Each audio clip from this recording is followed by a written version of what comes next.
Dr. APJ Abdul Kalam once said, dream, dream, dream. Dreams transform into thoughts, and thoughts result in action. Ladies and gentlemen, I welcome you all to the third day of KPIT Sparkle 2022, a platform that helps you turn your dreams into reality and navigates you while you are at it.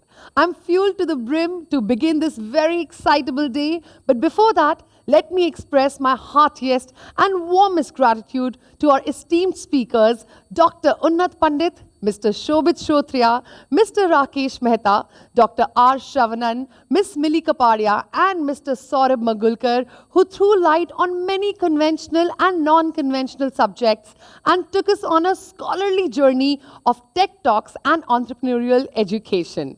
Without delaying it any further, allow me to invite Mr. Lalit Arora, who is the India Head Client Relationships, Connected Automotive Solutions at Tata Communications.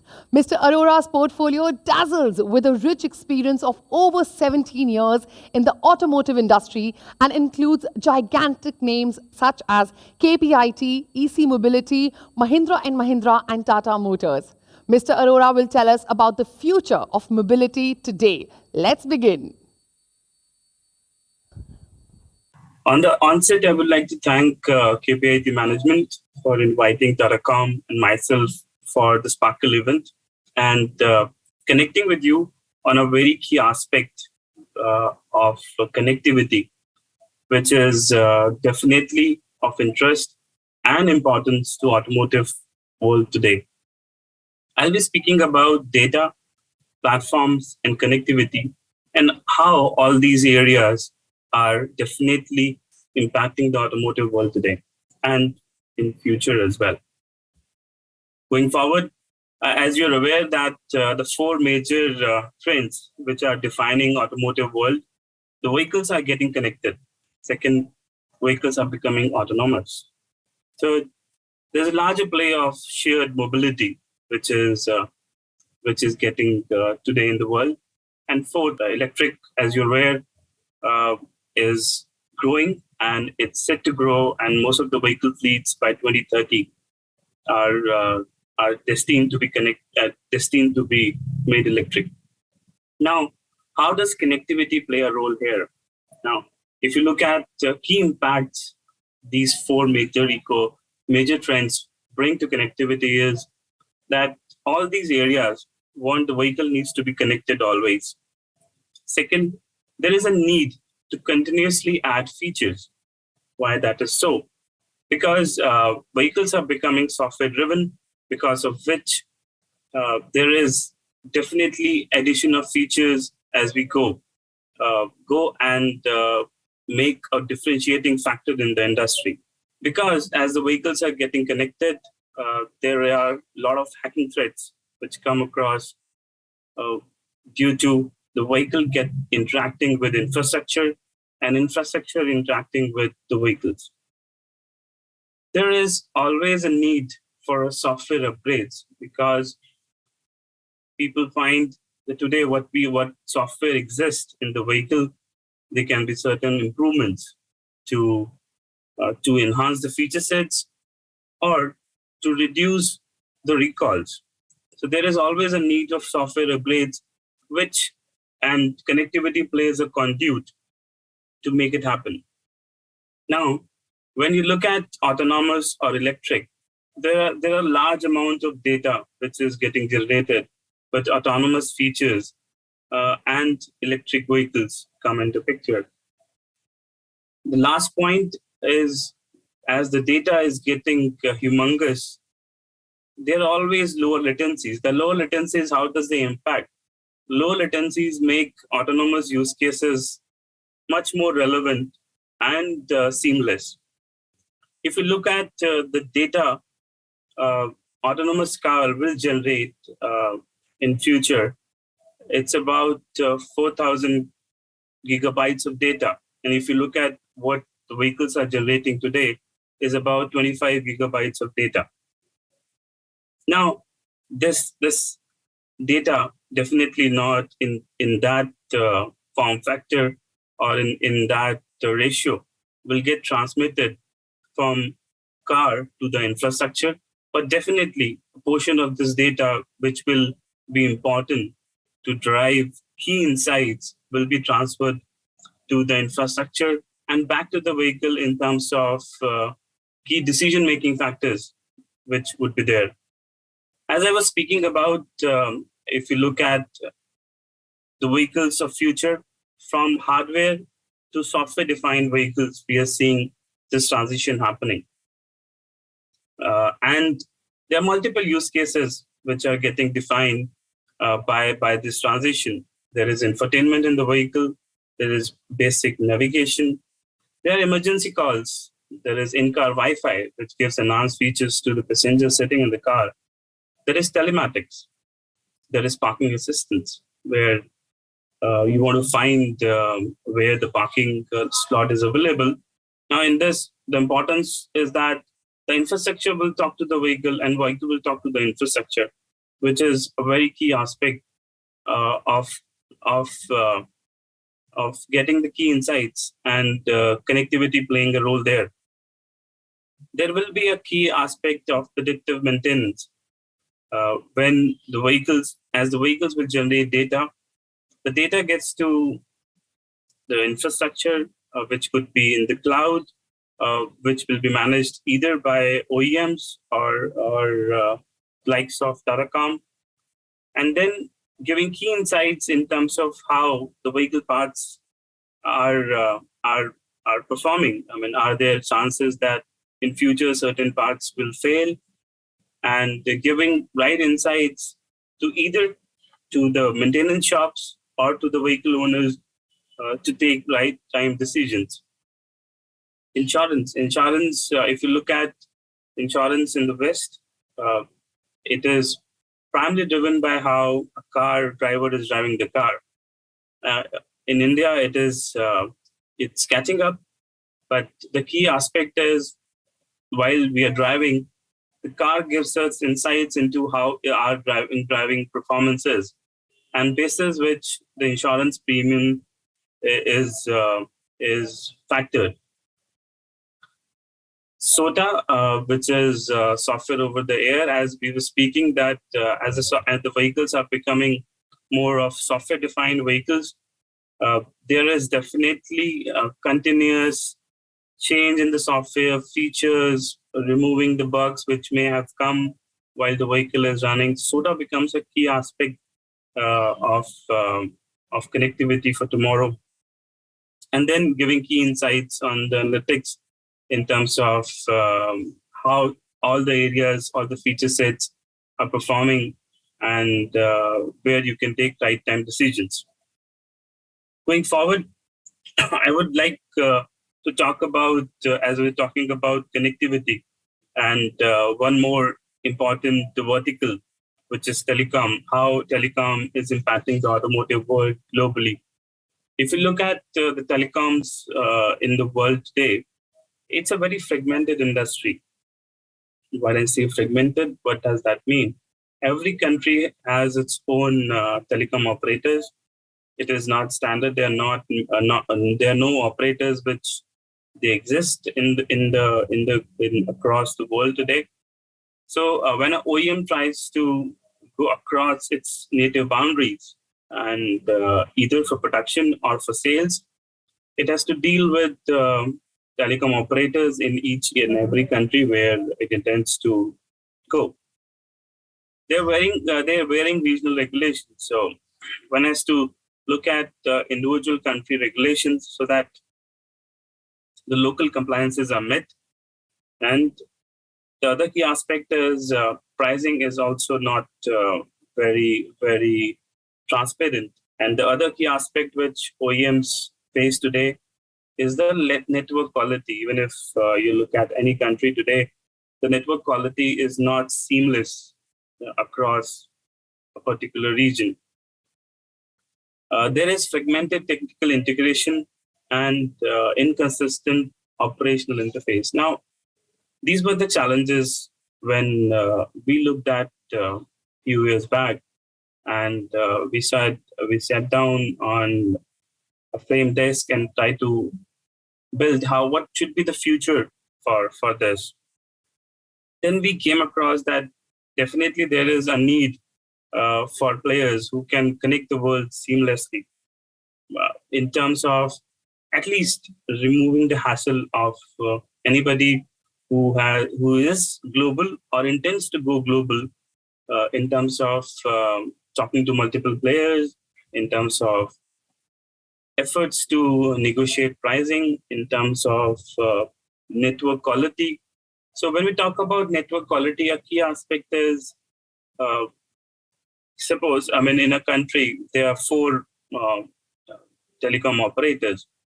So the concept of multi-profile MZs came into picture where in the same SIM, you can provide multiple operator networks, and with that, you feel a seamless connectivity. You don't see a gap in connectivity. The other key aspect is,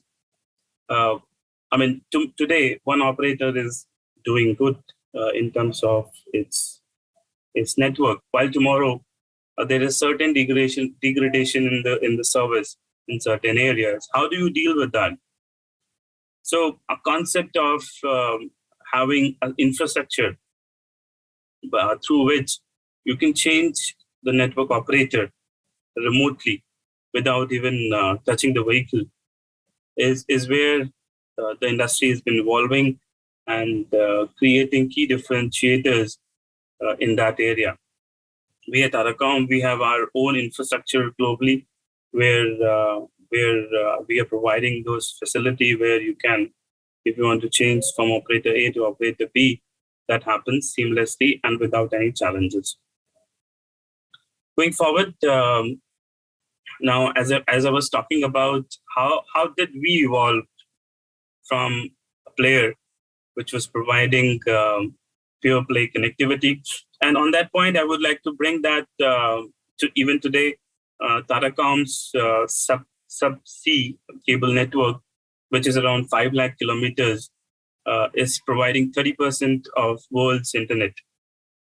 So almost every large corporate is connected to our network. When we sat down and saw that while definitely we are playing a larger part on the connectivity front, how do we create value for our clients in a different industry vertical? When we looked at automotive, as we were talking about, that automotive, the telecom was a fragmented industry across the globe. We came up with a platform approach. Now, with the platform, all your connectivity needs gets managed. After we created a platform, we felt the need that there is a need to own certain key components of the value chain. With that, we put a significant investment in an eSIM. eSIM is an embedded SIM, which has different types, which can be a UICC and a EUICC SIM. I want to touch upon because this is a key aspect for you to know.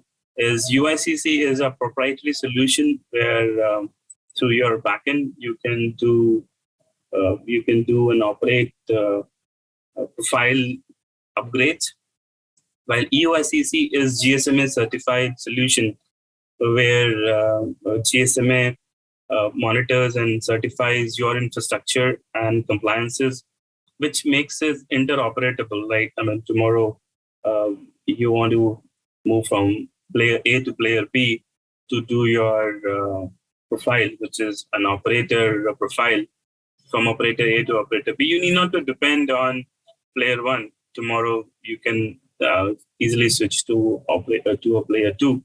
While when you use a UICC solution, you will always be tied to the operator from where you're buying the SIM, because that's its proprietary solution, and you will have to always buy solutions from them. We also did key investments in cybersecurity and OSS BSS, which is a typical telecom subscription manager, by acquiring Telena. and NetFoundry is our cybersecurity investment. So this is how we have evolved till date, and product journeys are not stagnant journeys; they are always evolving journeys. As we are understanding industry more, we are bringing a lot of use cases and enhancing our product platforms to make more value for our clients. Going forward, I was talking about Move, which is our platform for connectivity management. There are certain nine features which our platform brings in. One is single pane of glass, where let's say an OEM A is operating in 15 countries. Now, in 15 countries, you may be using 15 different platforms of the telecom operators there. And your billing has to be also independently handled. Now, what single pane of glass gives is it gives you a single pane where you can see all your connectivity across the world, bringing in all the aspects of visualization, of subscription, of managing your billing, everything on a single platform. So OEMs have seen this is key aspect which eases their day-to-day efforts.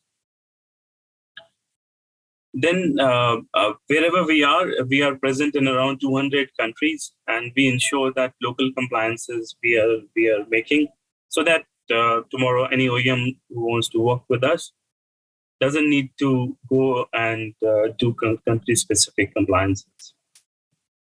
If you look at when we were talking about connecting the world seamlessly globally, the aspect is you may have, if you look at right-hand side on this page, there are multiple operators across the world. And our Move platform with SPOG brings in a clear visualization for an OEM. This brings in lots of cost saving because now you can rationalize, you can put more analytics in terms of how the usage is happening across different countries. You can standardize, you can commonize. There are multiple things which, when the data is available to you, you can do.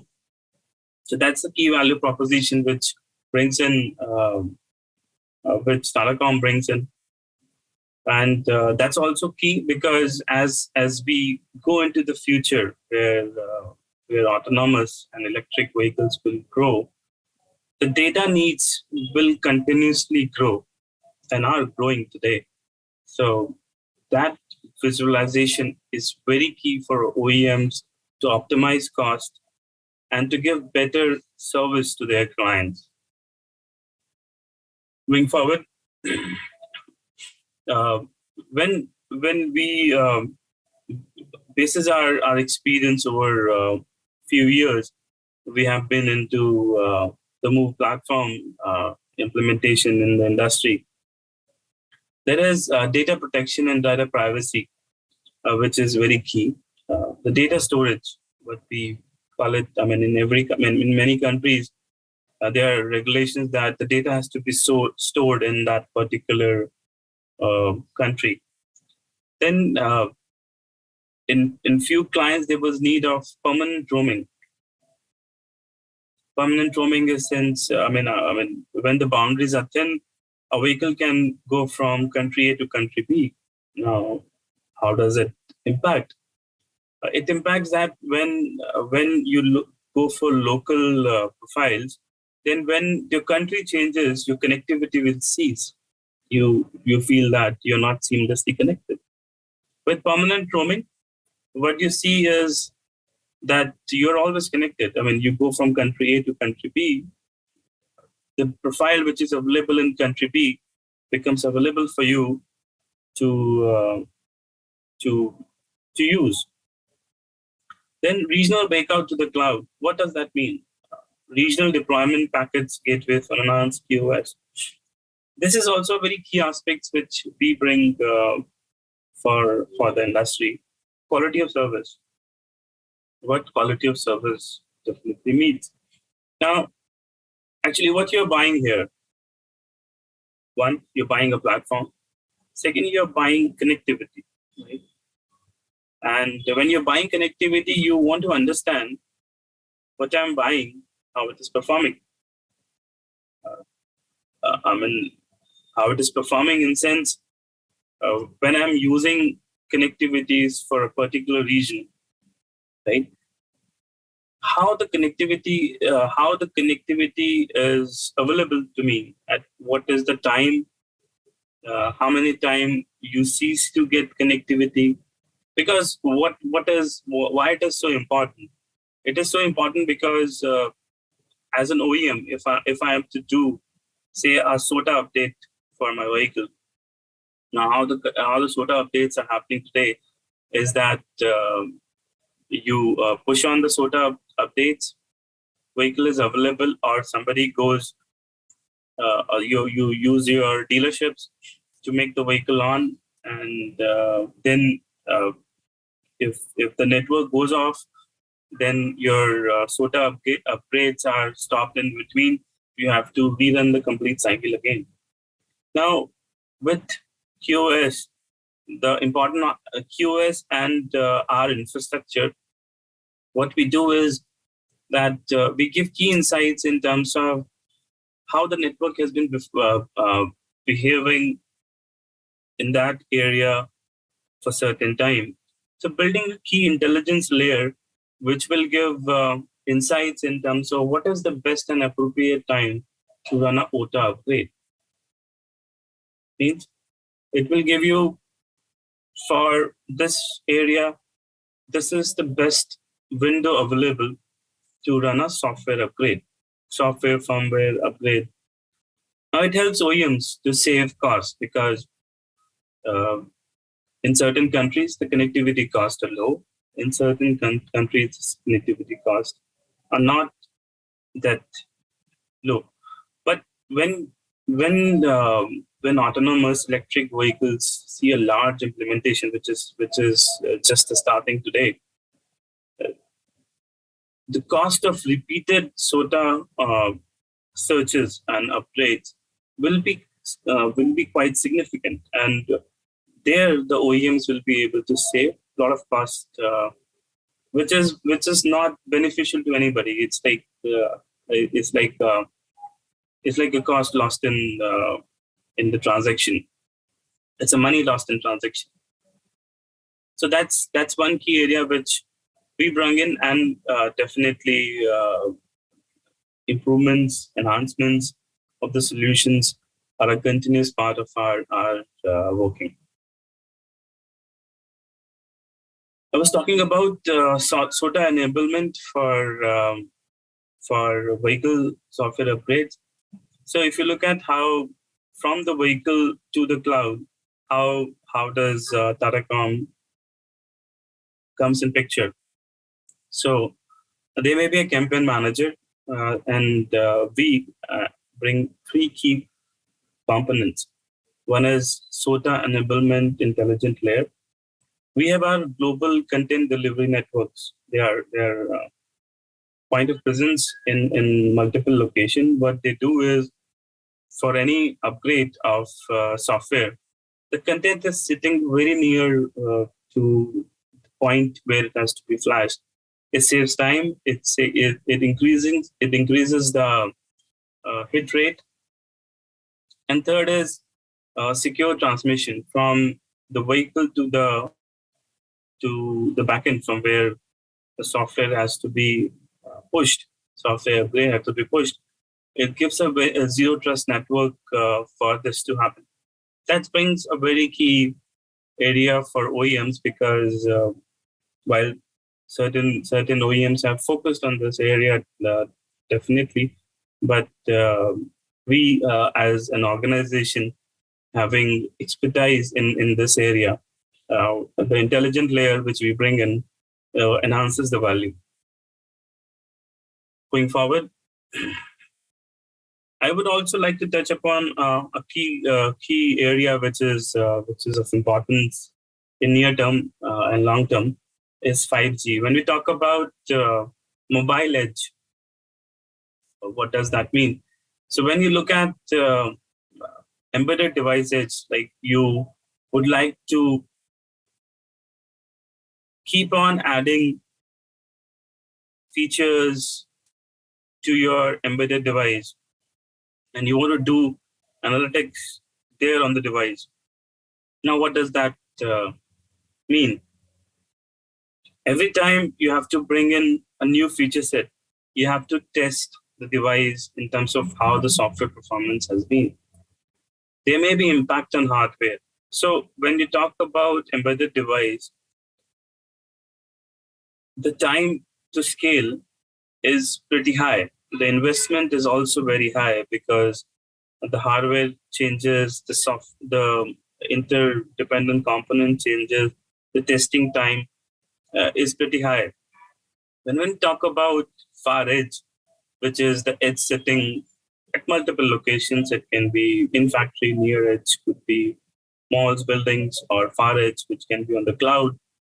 Now, that brings a very key enhancement to automotives to look at is that you can change the feature set without investing a lot of things on your embedded device, which is getting congested today. Now, but the key aspect where here we have to look at is the critical components cannot be put on the far edge because still they are even a millisecond gap in an autonomous vehicle can create a lot of turbulence. So the aspects in terms of bringing feature sets for infotainment, certain use cases on body control module, they can sit in the far edge on the cloud and can be called as and when needed. But how does this come into discussion now? This come into discussion now because with advent of 5G and its implementation in near and midterm, will make this possible. Will make this possible because the latencies will reduce significantly, and this opens up the space to look at. If you look at where and how leading global players investing in private 5G network, they are making collaborative robots. They using it in test tracks. It has been used in smart manufacturing and automation. Remote monitoring is another key aspect. People are using it for automotive automated guided vehicles, and definitely data analytics. So certain key aspects where if you look at how the globe is, every large OEMs is investing in terms of private 5G as well as getting themselves ready for a larger 5G rollout. How does private 5G and public 5G differ? And in terms of private 5G, you will have a spectrum for yourself allocated where you can deploy certain software and platform features to actually maneuver through things very, very seamlessly. Well, when we talk about public 5G, it's like when your vehicle is on the road, you interact with multiple operators today. The same will be there, but definitely the latencies will be reduced. Moving forward, what does Tatacom do in 5G? So we have our own lab where 5G can be tested, and the platform, which is the EdgePass platform, it helps in terms of your resource management and seamless connectivity. So, okay, how does that mean? So, when you move on the road from one operator to second operator, you should not feel a gap in terms. Suppose you're watching a movie, right? Now, on the road, when you're moving from one operator network to second operator network, how do you see? Do you feel a lag in terms of watching the movie seamlessly. Our platform just enables that. It has features which will enable and make sure that you don't feel that changeover lag anytime. Second is you can do your resource management in terms of at particular nodes in telecom terms, how you see your data requirements are increasing, and you can add or remove or optimize your infrastructure needs there. So that was a brief background in terms of how telecom, as we see, is becoming key and critical aspect of connecting the world. When we talk about connecting the world, it's not only the infrastructure; it is how the vehicles are interacting with the infrastructure.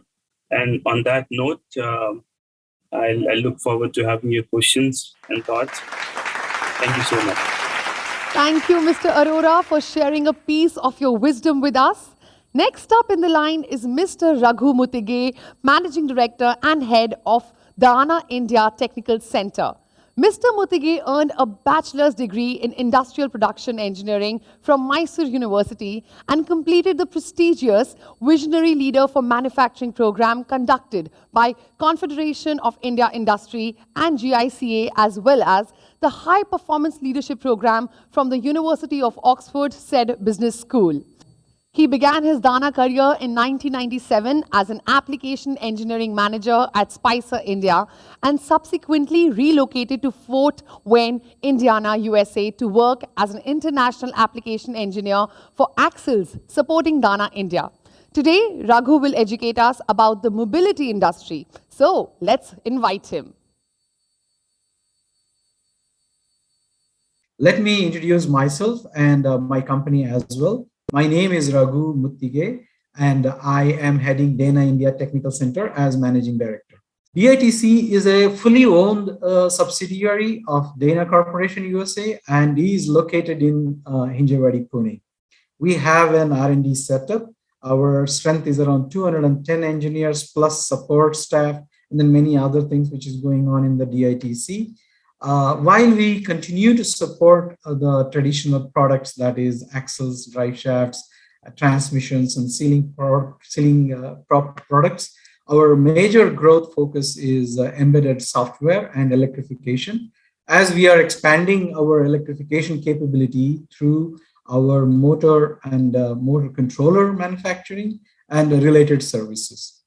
Dana Corporation is an innovation-driven company which is engaged in engineering and manufacturing of drive shafts and axles and the sealing products, etc., since 1903. Dana is an American MNC. We are present in India since 1960s, but as a drivetrain component manufacturer since 1995. Dana in India has 18 facilities and 5,000 people working in total. Our sales turnover is around 650 million US dollars. Topic of my today's discussion, coming to this one, is going to be clock speed in mobility, that is automobiles. Let us see what is clock speed and why I selected this subject. This subject, there was a paper also in KPMG. They published a paper, but I'm not talking about that paper. I'm not talking about that thing, though it is related. But I'm going to talk about the clock speed compared to our mobility, that is drivetrain. So that's what my expertise is, and then I'm going to stick to the drivetrain components and then the clock speed in that one. Dana is in the mobility area of automobiles ever since it was founded. Its foundation started with the first ever patent for commercially producible universal joint to connect and transmit the torque from transmission to rear differential. This innovation was very well received by the industry then in 1903. And changed the drivetrain forever. So earlier they used to use the chains for transmitting the torque to the differentials, but with the invention of the drive shaft, the whole thing got changed, and then the driving became very easy. So that was in US. During the same time came the innovation. You might have heard about the Ford T model, which actually revolutionized the automobile manufacturing as a part interchangeability, mass production, assembly line production, and so on. Since then, an automobile is a marvelous piece of equipment with millions of innovations in it. Automobile evolved over the period of time. So if we look at the clock speed from then to now, the clock speed became very fast when Ford started working on the Model T, and it started slowing down as we went through, but it is picking up the speed. So that's what we are going to see, how this whole thing happened, and then what is going to be in our store in the near future, as well as in the far in the future. In the beginning, the clock speed was determined by the availability of the resources rather than the technology. If you see how the automobile clock speed, we can clearly see the gaining speed, but not at the same pace with the computers and electronics which are evolved over a period of time. First phase is safety and durability and mass production. So this was a very defining phase where the clock speed was actually, we can say it is the starting of the clock speed in the manufacturing of the automobiles. First and foremost was automobiles should be safe and durable. These were challenged by requirement of the capital intensive powertrain plants and stamping plants and assembly lines and whatnot. So it was more or less focused on the manufacturing of the automobiles. But ruggedness and durability came from the material innovation, and the ecosystem of the road network, fuel, and maintainability are other innovations which led the march, we can say. As I said in the in the earlier, our commercialization of the drive shafts and axles, which could meet this requirement very well, and then it was suitable for this kind of ecosystem, this kind of a assembly, manufacturing, and so on. In the second phase, the safety entered into a next level, and mobility and drivability entered in, and also balance was to be managed when we transmit the torque. We led the innovation through our differentials, our specialized differentials, and then the innovation, how to lock the differential, and then how to without locking, how to propel the automobile through the limited slip differentials. And then we also introduced the hydraulics. This innovation stabilized the vehicle and improved the drivability and locking differentials with the locking differentials, and then they improved the drivability. Otherwise, you might have seen vehicles stuck in the mud and then not able to drive off. So the locking differential came into picture. And then the 4x4 technology came into picture. The 4x4 technology in the Second World War played a very crucial role in drivability. You can see a lot of 4x4 Jeeps coming in and then solving many of the drivability problems in the Second World War, and then after that, the things became sophisticated as we went on. And then these were all need-based innovations. So there was a need, there was a problem to solve, and then the problem was solved by innovation. So this is how the whole thing started going in. And then is it changing now? Is the paradigm shifting? Yes, I think I will explain it in the later part of this presentation. Parallelly, there was one more clock speed which was running, and that was achieving the Six Sigma quality every time and all the time. I think I might repeat this again and again because this is something that reliability was one thing and the quality is another thing, which was a must to meet, because otherwise, we would not be going for a mass production, and then it would not be a reliable drivetrain which is going to be going into the evolution of the vehicles. So this was driven by regulation requirement as well as the customer requirement as well. In the 80s came the ABS and the automatic transmissions. So Now you can see the clear direction changes this was to enhance the driving comfort, and then this was driven by the people demand coupled with the regulations as well. ABS is purely comfort as well as the drive, the mobility and the regulation driven. In India, it was purely a regulation driven. Otherwise, nobody would be attempting to put the ABS unless that was demanded by the customer. This increased the safety of the vehicle multiple times. But at the same time, if you observe the clock speed again, you can see that clock speed was also picking up faster because we were trying to put the electronics into this ABS. Without the ABS, without the electronics, this ABS would not be working. So change was needed to beat the competition, and the people needed more and more of these things. So the governments needed more, people needed more, and the electronics started entering into the realm of the drivetrain so much.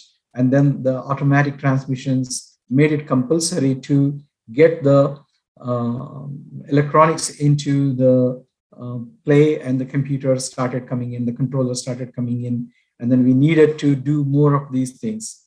Then came the 90s. Now the interesting things started happening because we thought that, we kind of solved many of the drivability and mobility problems, and then the safety issues, the quality issues, reliability issues, and so on and so on. But then came the global warming. So this became talk of the town now. And in the global warming standpoint, comfort standpoint, efficiency standpoint, we needed to up a notch, almost multiple notches, I would say. These problems were not easy to solve. That is where we started getting into more and more technology than a normal physics which would solve the problems. So now we need to get into the realm of electronics and computers, and then the computing technology and those things. And then these challenges were also solved using the technology as a thing. And then we also needed a lot of investment to do this. And then we needed to unlearn many things. And years of knowledge also became a baggage. And then we needed to shed that baggage, and then became a new set of engineers who are going to solve the problems to meet these demands. For example, global warming and climate change needed entire powertrain technology to change. In this initial years, the drivetrain needed understanding of the physics and build the technology upon it. Now we need more computational technique and electronics in our mechanical devices like engines and the transmissions and so on. Second challenge was NVH. Due to increase in the speed and the performance, and the challenge was in understanding the behavior of the energy that we are putting in, and then the outcome of that energy, which is actually causing some other minor problems, but very important problem to solve. And they were noise and vibration and harshness. We needed to rely on sophisticated electronics again, and a very sound understanding of the noise and vibration. Another area of the physics, which were not to the dynamics of the vehicle, but other area of the component and the vehicle and the manufacturing, and so on, so on. As a solution, we had to change our manufacturing. Once we understood where the noise is coming and where the vibrations are coming and where the harshness is being felt, we needed to change our manufacturing. So to understand the problem, we needed to rely on a very sophisticated equipments and very sophisticated computing, power. We needed to change our manufacturing technology of the gears as well as the other components. We needed to rely more on the computers now. So we got more and more computational power to simulate these things before we put into the vehicle, and to collect the data and then process the data to provide the solution. So these were managed, and it was a so exciting problem to solve, because every day coming to office and every day attending to these problems was head scratching, but very interesting to solve. So now compare the clock speed. So where we were to where we are in the 2000s, 1990s, actually. So we were solving very sophisticated problems with these things. And then the clock speed changed. needs are changed, and then the customer became more aware about these things, and then they started demanding, and then we started going forward. So this definitely shows that clock speed has changed, but it was not as fast as what we see it in the computers, electronics, and then our cell phones and the things like that. The kids of today, probably they might not even understand what we are talking sometimes, maybe, but history is something that we need to revisit once in a while to understand where we were and then where we are and then where we need to go. So history is a reflection of ourselves in the past. Third challenge was driven by the global warming again, and the regulations laid based on the requirement. To meet these emission norms in the drivetrain, we were challenged to meet the efficiency of the drivetrain up to 96% achievement, and lower the weight by 20%, and increase the reliability of the vehicle or the drivetrain to 3 lakh kilometers. So these led to invent more technologies in the engineering and manufacturing again. Again, another set of the things which were put in by the customers altogether to meet these enhanced needs. So that was also met. So we were living in a thing to use mechanical plus the computational power and the more of the electronics and the things like that. Here, again, we need to keep one thing in mind. All these technological advancements needs to be delivered with Six Sigma accuracy.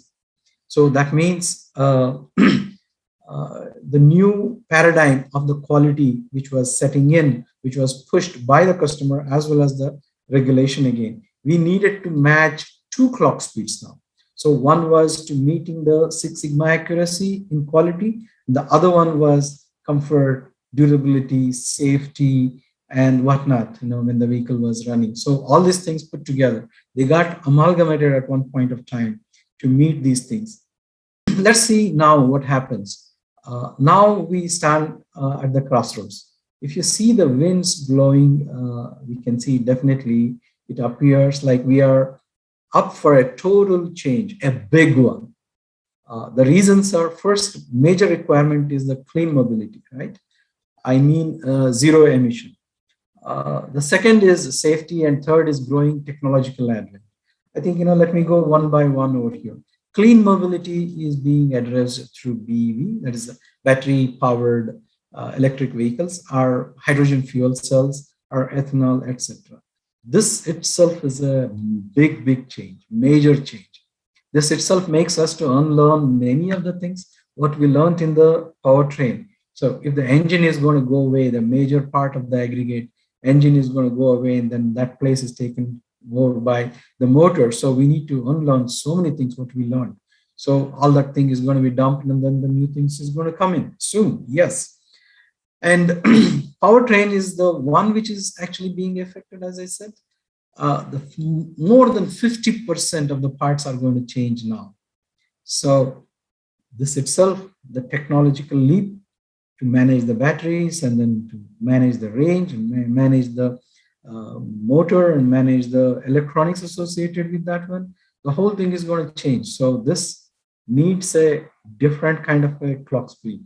And then resolving the zero emission challenge, as we say, and then the perceived comfort requirements are going to go hand in hand. Resolving the zero emission challenge and perceived comfort requirements are going to go hand in hand.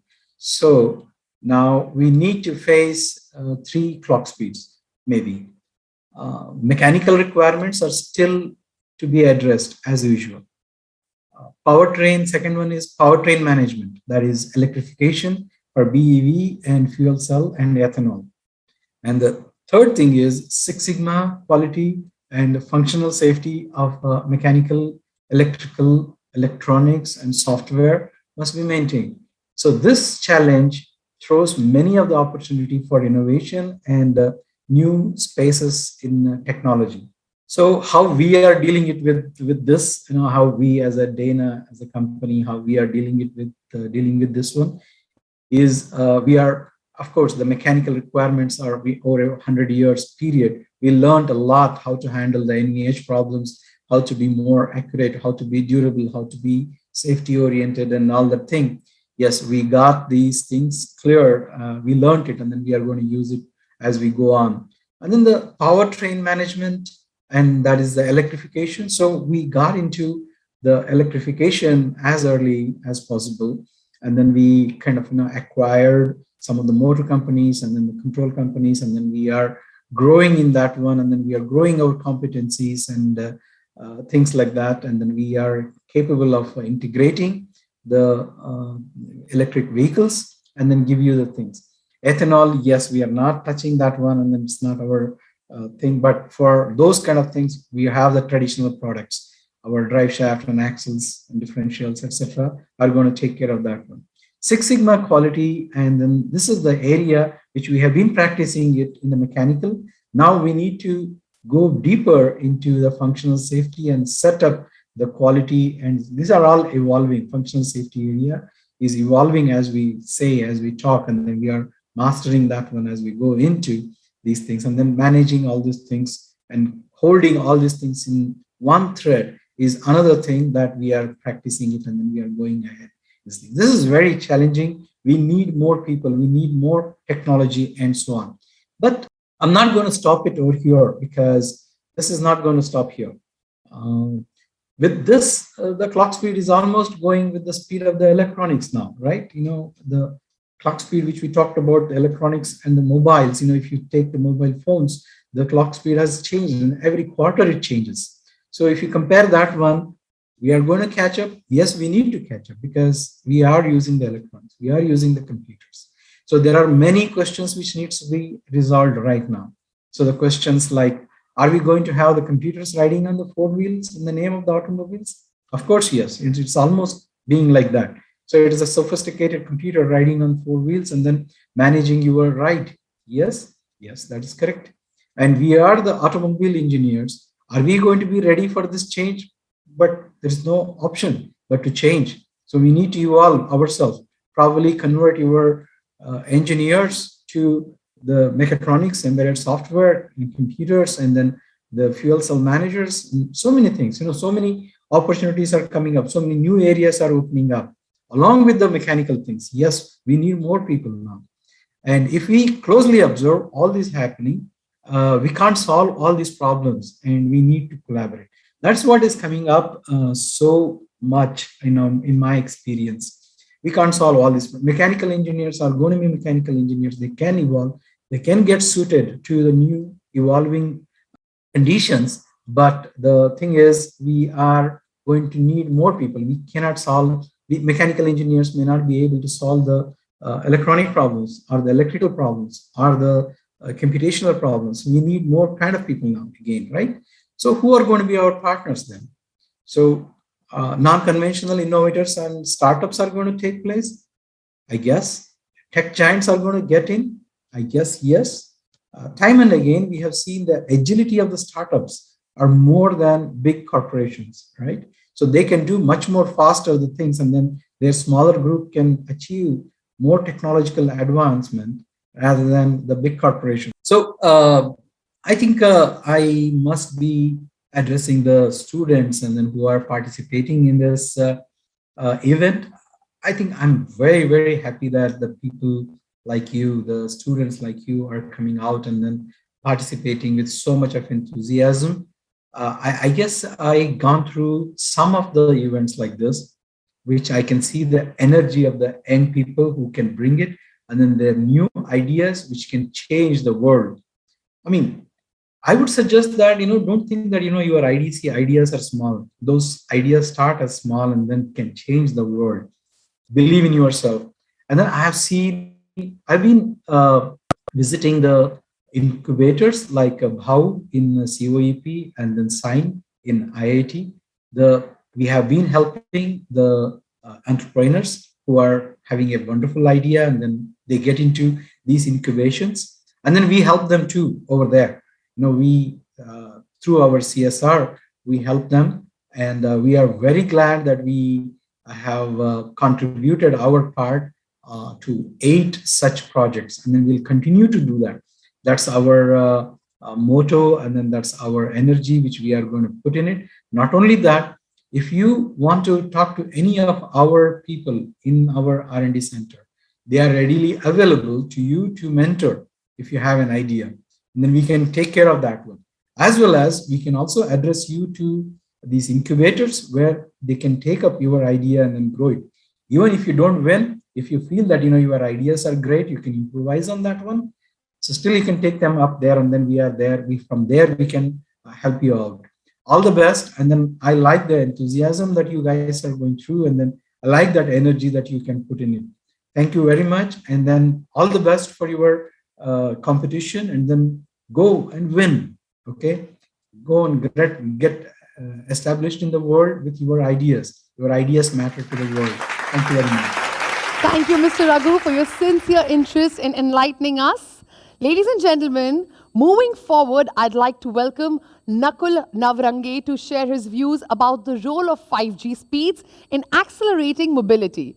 Mr. Navarange is a 5G systems engineer at Qualcomm Technologies in the United States, and he has a decade of experience in the wireless industry, and his work has been showcased at multiple Mobile World Congress events around the world.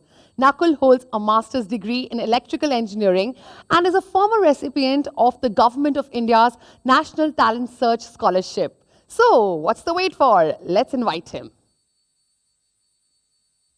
Namaste and hello everyone. I would like to start by thanking KPIT for their gracious and kind invitation to address such a talented group of students, as well as all the honorable attendees in the audience today who have come together to celebrate and cherish that one gift which unites us beyond national borders, which expands our horizons and improves our way of life regardless of our beliefs or our differences.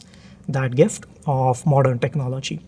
I am Nakul Navarange and I am a 5G network systems engineer at Qualcomm, which is a global leader in wireless technology innovation.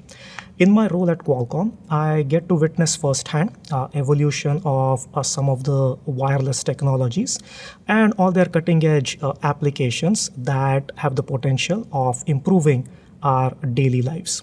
And additionally, I belong to the Qualcomm Wireless Academy, which is the training and educational branch of Qualcomm. And as a leading instructor for the academy, I often get the opportunity to interact and educate my fellow industry engineers, business leaders, as well as students such as yourself on multiple technologies in the wireless domain.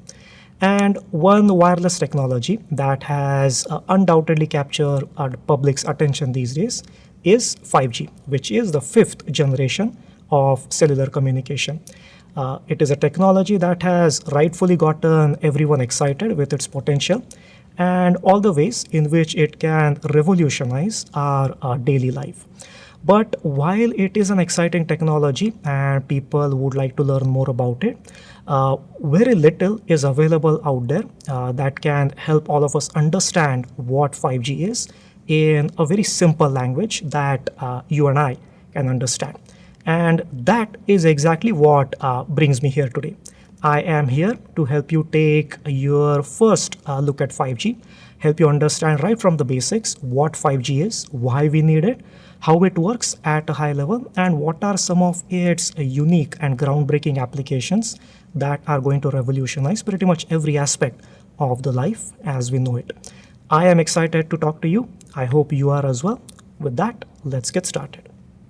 Before we can learn what 5G is, we have to take a few steps back and ask ourselves, how did we get here?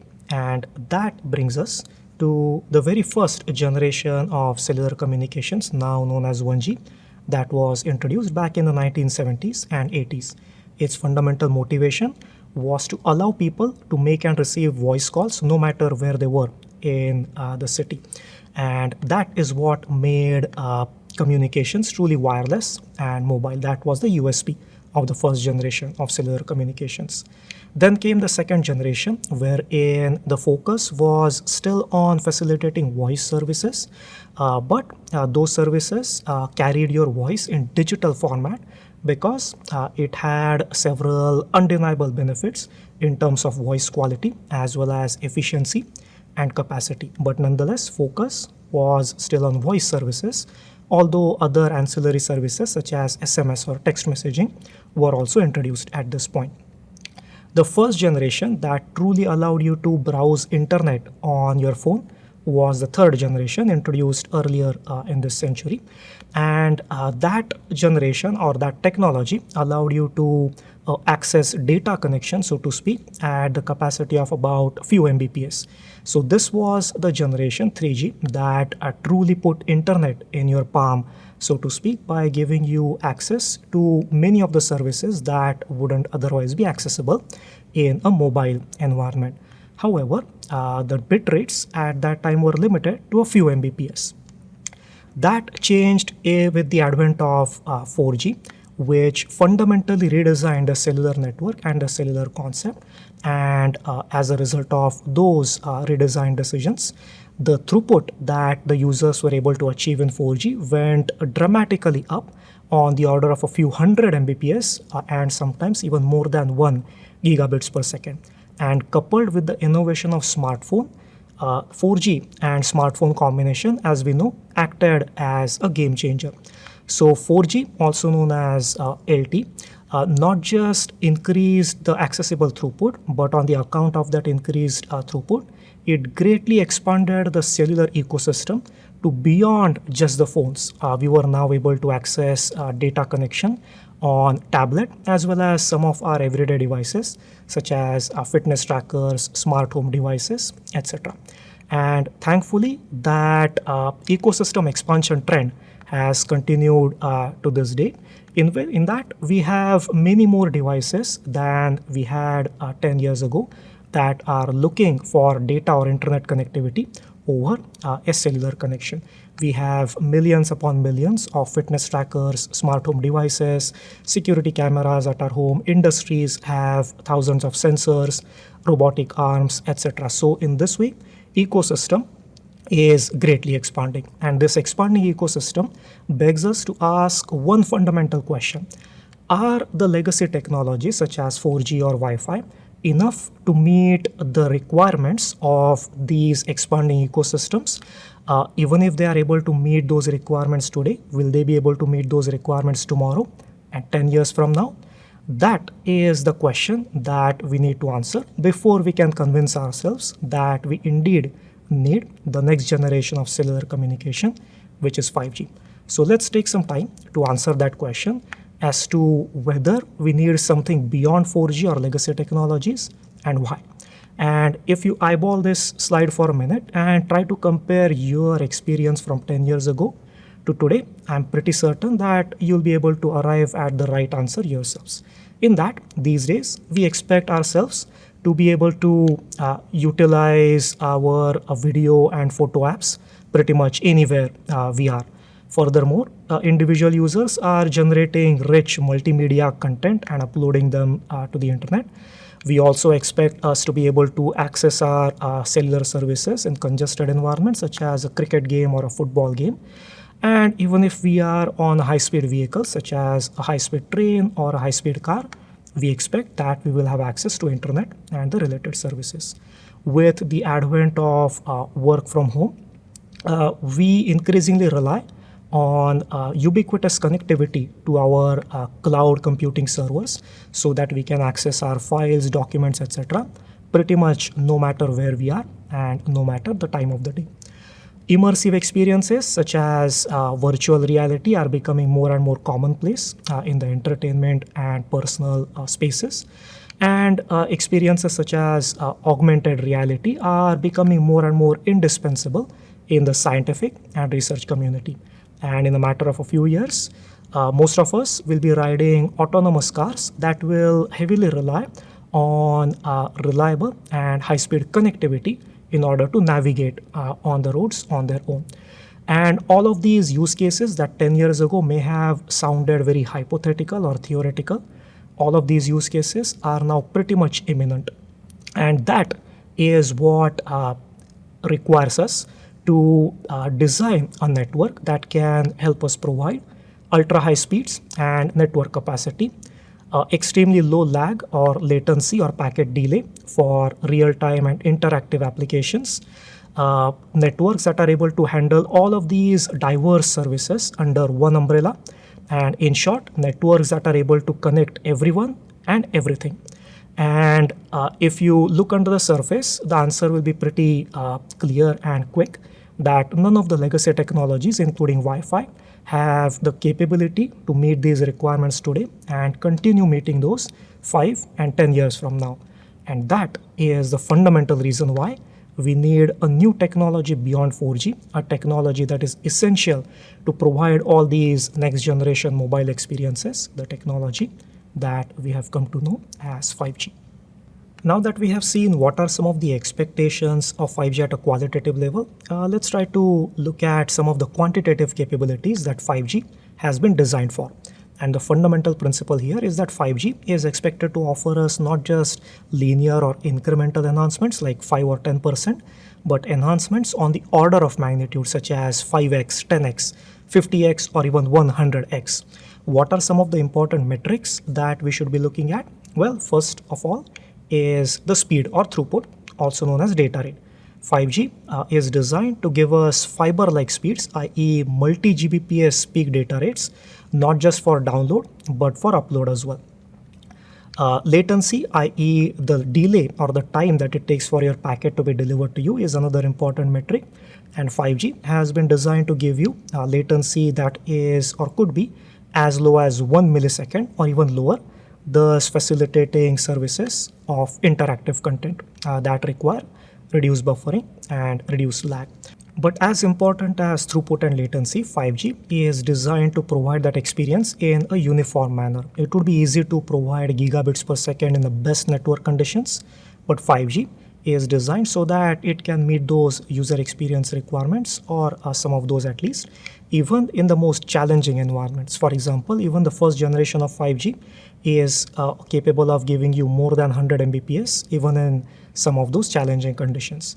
And at the same time, 5G will deliver these benefits at a lower cost per bit.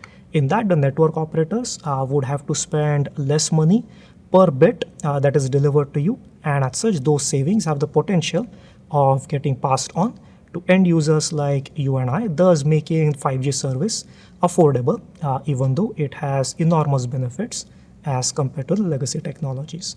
So this is the broader quantitative picture for 5G. In that, enhancements are on the order of magnitude with respect to throughput, latency, connection density, efficiency, capacity, etc. Pretty much all the metrics are on the order of 10x or even 100x better as compared to the legacy technologies, and that is the true promise of the improved performance that 5G offers.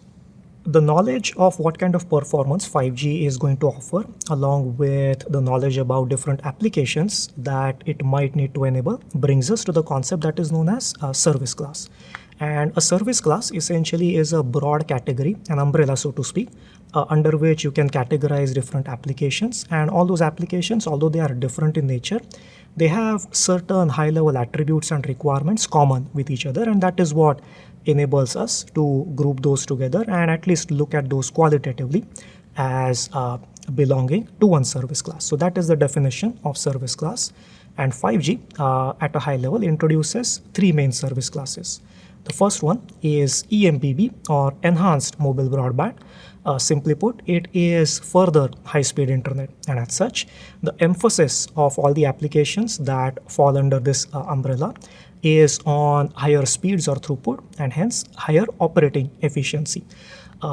Typically, this service class can offer you throughputs that are at the peak, upwards of 10 gigabits per second on an individual user basis, and on a broader network basis, they could easily exceed 1 terabits per second. So think about all the high-speed applications you use. For example, real-time video streaming, cloud computing, wherein you can download your heavy files from your corporate or university server, etc. All those high-speed applications fall under the umbrella of Enhanced Mobile Broadband. Second service class is that of MMTC, or Massive Machine Type Communications, also known as MIoT or Massive IoT. And if you know what IoT or Internet of Things is, you should be able to make that connection as to what massive Internet of Things is. In that, the promise of MMTC or MIoT is to connect everything around us, whereas the focus of EMBB is mostly on phones and tablets. Focus of MMTC is about all the other devices as well, some of which I mentioned earlier, such as fitness trackers, your smart home devices, security cameras, and all the other industrial sensors, etc. And the first implication of that is that MMTC will have to deal with significantly higher device density as compared to EMBB. Not only that, some of those devices, let's say your utility meter, will be located in challenging network coverage conditions, and a corollary of that is that replacing their battery very frequently will not be possible, and hence they will be expected to operate on the same battery supply for years on end. And that needs us to fundamentally rethink the protocol design for MMTC as compared to that for EMBB. The next service class is that of URLLC, or Ultra Reliable Low Latency Communications. And if you eyeball the name a little bit, it should be quite self-explanatory in that it is the classes of applications that are real-time in nature and also have a heavy interactive component, and hence the requirement of ultra-high reliability as well as ultra-low latency. Think about all the mission critical services such as law enforcement, first responders, also everyday use cases such as remote robotic surgery or vehicle to vehicle communications. All of these use cases require an underlying communication channel that offers extremely high reliability as well as high speed, and by extension extremely low latency or packet delay from one end to the other. And all the applications or services that will require such stringent attributes will squarely fall under the umbrella of URLLC. So these are the three prominent service classes that 5G introduces: EMBB, MMTC, as well as URLLC, and we will see some of the examples for each of those in the coming few slides. Now that we have seen what kind of applications 5G is expected to enable and what kind of performance we are expecting of that technology, let's try to take a very high level look at what are some of the engineering techniques that after all enable 5G to make and keep such ambitious promises. And one small note here, given the time limit, we won't be able to cover the operational or working details of any of these technologies, but from time to time during the presentation, we will be giving you some helpful resources at the bottom. So please make sure to check out some of those resources in case you are curious to learn more of the details on some of those topics. So with that in mind, let's get started with a very high level overview of some of the fundamental techniques that enable 5G to make and keep such ambitious promises. Now, those techniques can be broadly divided under two categories. A, the techniques that improve the performance on the 5G wireless channel, and the techniques that improve performance in the 5G networks. So let's look at the wireless component first. And although there are many techniques, we focus on 4 of them because they tend to give the bigger bang for the buck, so to speak, as far as 5G performance is concerned. First up is flexible slot-based framework, and at a high level, the gist here is that 5G technology fundamentally redesigns the time domain operation of the phones as well as the cell phone towers with which they communicate.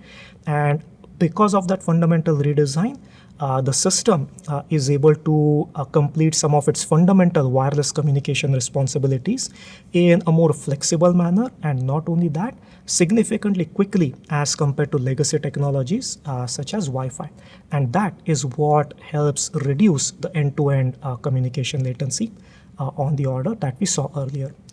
Second is scalable OFDM-based air interface. OFDM, as some of you know, is orthogonal frequency division multiplexing. It is a technique that can help you send and receive signals on a wireless channel.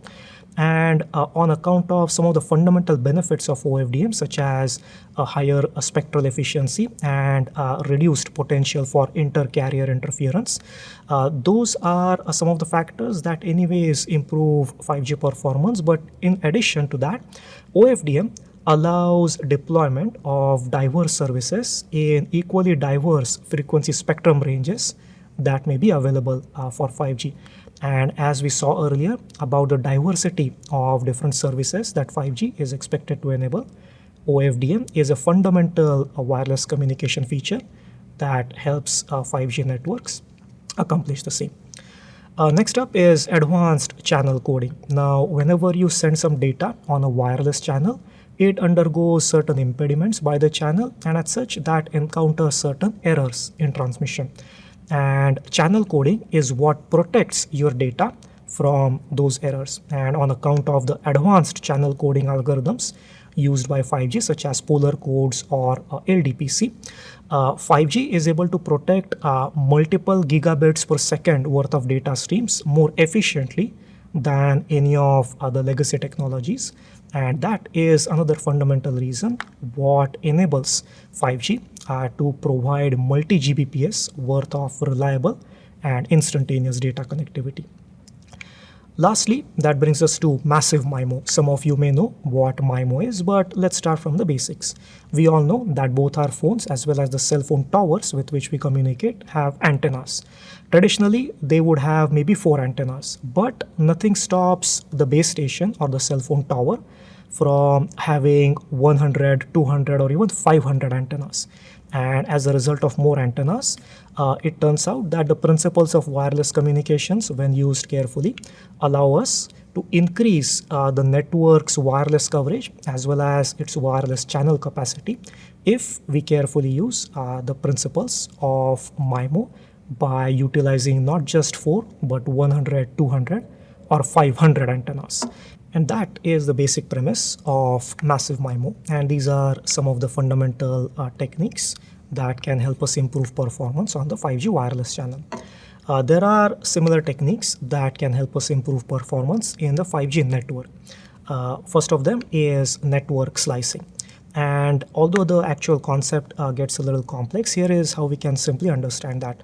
As one of the earlier slides read, that all these diverse services will be facilitated under the same umbrella of a 5G network, and it is network slicing feature that fundamentally enables you to do that. MEC or mobile edge computing is another promising feature, especially useful for URLLC like applications. Imagine, for example, that you are deploying a URLLC application, but your application server is somewhere deep inside internet. And as such, the latency performance to that server cannot be guaranteed. But what if you brought that application server from the domain of internet into the domain of your cellular network? Not only will you be able to reach that application server quicker, thus cutting down the latency, but the communication reliability will also significantly improve. And that will definitely help you meet some of the stringent requirements of the URLLC applications. So that is how MEC or mobile edge computing helps URLLC applications by bringing the application server right into the cellular network, cutting down on latency and dramatically improving reliability. Next couple of features go hand in hand, such as SDN or software defined networking and NFV or network functions virtualization. Software defined networking is about modularizing all the different functionalities of your 5G network and implementing those modules in generic software terms. And once you have your software in generic modular terms, you can deploy that software not on any specific hardware, but pretty much on any generic hardware. And that generic hardware can now reside on the cloud, i.e. Those resources will now have been virtualized. And being able to deploy your network on a cloud rather than having to have it on your premises, that is an incredibly liberating option for network operators, because that is what brings their capital and operating expenditures down, and it ultimately brings the cost per bit metric that we learned earlier about down as well. So these are some of the net techniques that pertain to the 5G network, and this is how they improve performance in the 5G network. Any wireless technology requires certain frequency range that it can operate in, and that brings us to discuss some of the spectrum related considerations involving 5G. Now, spectrum essentially is the range in the frequency domain that a given wireless technology can use. And 5G has been designed so flexibly that it can operate in three different frequency ranges or frequency spectra, as we can call them. First one is what are known as low frequency bands under 1 gigahertz, bands such as 600 or 700 megahertz, that the wireless engineers in the crowd will know offer longer transmission range because that's how wireless propagation works. But at the same time, because these bands are so popular with many different technologies, bandwidth availability in such bands tends to be very limited. And as such, if you want higher bandwidth for your applications, you obviously need to look at solutions beyond low bands. And the next immediate solution available is that of mid bands, which are frequencies between 1 and 6 gigahertz, also proverbially known as sub 6 gigahertz frequencies. And as far as sub 6 5G deployments are concerned, 3.4 to 3.8 gigahertz, that tends to be the most popular band worldwide in order to realize 5G in practice. Now, granted that these bands offer wider channel bandwidths as compared to sub 1 gigahertz bands, but what if you need even more bandwidth? That is what prompts us to go into absolutely uncharted territory with respect to frequency spectrum usage, that territory being called millimeter wave. Millimeter wave technically are frequencies that are above, let's say, 24 gigahertz, and they are called so because at that frequency range, the approximate signal wavelength is on the order of a few millimeters. That's why the name millimeter wave. And if some of you have read news about 5G lately, you will have noticed that millimeter wave is a buzzword that catches significant attention from media and all other stakeholders. Although, once again, the wireless engineers in the crowd might know that, hey, millimeter wave does have very poor propagation characteristics. Sending a wireless signal in millimeter wave is extremely challenging. So why do we use millimeter wave for 5G? Well, the answer to that is twofold. First of all, because millimeter wave spectrum is currently largely unused, wide swaths of channel bandwidth are absolutely available in that frequency range.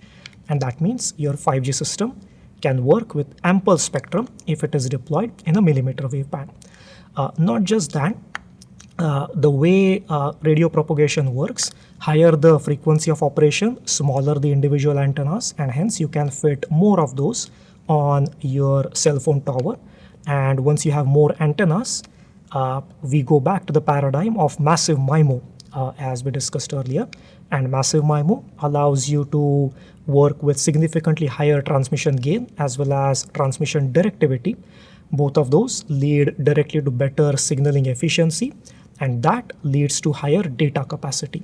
So not only does millimeter wave offer you ample spectrum for use, but because of our ability to carefully use massive MIMO in millimeter wave bands, millimeter wave also offers you significantly higher data capacity as compared to some of these low bands or mid bands.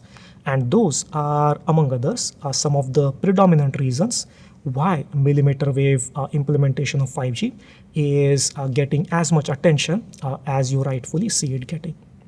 Now that we know the basics of 5G and how it works, it's time to look at some of the interesting real-life use cases and applications where 5G could be utilized. And one of them is precisely what you see on your screen right here, a futuristic industry that is full of automated equipment and robotic arms such as these. These robots will need to communicate with the network in a constant and reliable manner. And 5G is one technology, as we know, that is suitable for doing exactly that. And that brings to the fore a couple of interesting applications of 5G, private networks and industrial IoT. So let's look at those one by one. What are private networks?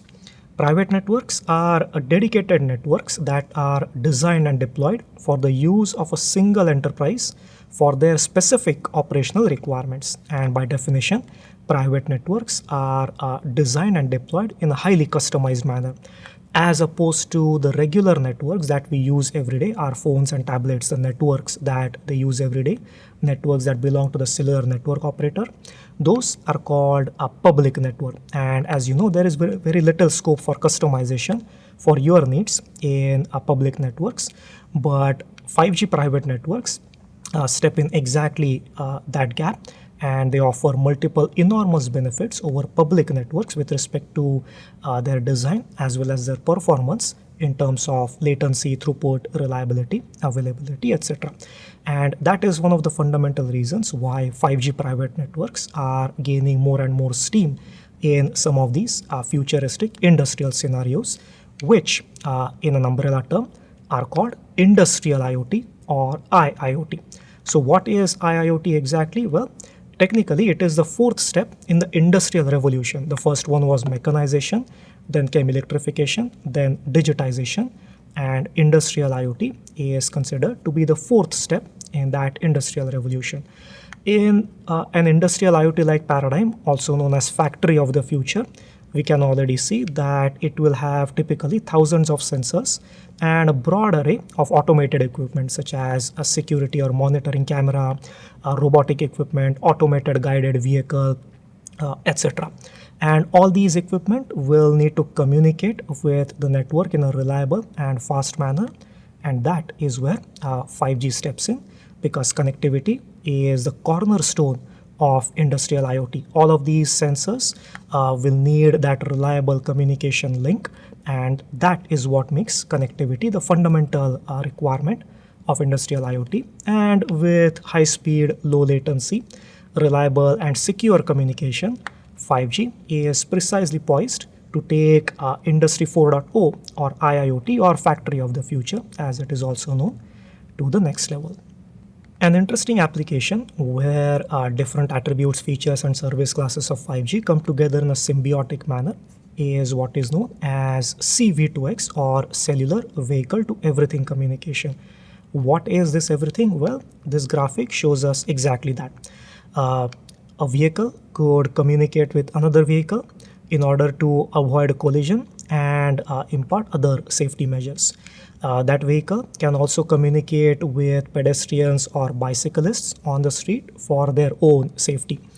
That vehicle can also communicate with the infrastructure such as for traffic signal lighting or traffic signal priority in order to safely slow down and stop once the traffic light goes from green to yellow. Additionally, the same car could talk to the cellular network itself for some of its high-speed data requirements such as map updates or software or firmware upgrades, as well as some of the real-time services such as maps and navigations. So this is one picture that shows you how a single car can utilize a diverse array of services. And if you try to connect the dots, you can already see that 5G is well poised to meet some of those requirements. For example, vehicle to vehicle or vehicle to pedestrian would be URLLC communication. Vehicle to network would be more of EMBB communication, whereas a vehicle to infrastructure would be more of massive IoT communication. So this is one picture that helps you put together everything that we have learned up to this point, in that how a simple or a seemingly simple use case such as CV2X can have so many touch points under the hood, and how 5G as a diverse communication technology can objectively help us meet all of these requirements under the same technological umbrella. And that is pretty much what I wanted to convey to you as a part of your first look at 5G. And I hope that there were at least a few points in this presentation that piqued your curiosity and encouraged you to learn more on 5G and its adjacent verticals. And in case you are curious about learning more, we at Qualcomm Wireless Academy have a broad variety of classes just for that purpose. If you are a college or a university students, we have certain courses and seminars that are available absolutely free of charge for all of you. They span a wide range of topics as well as expertise level. If you are interested in taking any of those freely available classes, courses, or seminars, please request your university administration's office or career department to reach out to us at this email ID, and we'll be happy to arrange a free set of learning classes and seminars for you. On the other hand, if you are an industry professional like me and if you would like to learn about 5G technology in greater depth, we have numerous classes for you as well, such as 5G overview, in-depth 5G technology classes, hands-on device log analysis, as well as classes in adjacent domains such as CV2X. Nearly all of our classes are available in a flexible e-learning format, and you can take those classes no matter where you are at precisely your own pace. And as a special thank you note to the KPIT Sparkle attendees, we are glad to offer a 50% discount to all of you on any of our classes. So if you are interested in learning more about 5G, please make sure you visit qualcommwirelessacademy.com and start your 5G learning journey at that point. And with that, I would like to thank all of you for listening to my presentation. I hope this was useful to you as your first step in piquing your curiosity about 5G, and I hope I was able to encourage you to learn more about 5G. Wonderful insights, Mr. Navarange. Thank you so very much. Let me now invite Mr. Santhana Raj, who is Technical Architect at Path Partner Technology. He holds 8 years of experience in IGCAR, Department of Atomic Energy of the Government of India, as a scientific officer working on the design and development of safety nuclear systems, and 5 years of experience in Path Partner Technology as a technical architect in the field of automotive radar algorithms. As the in-charge of radar program at Path Partner, Santhana Raj utilized his signal processing expertise to contribute in a pivotal manner in the developing radar algorithms for ADAS applications.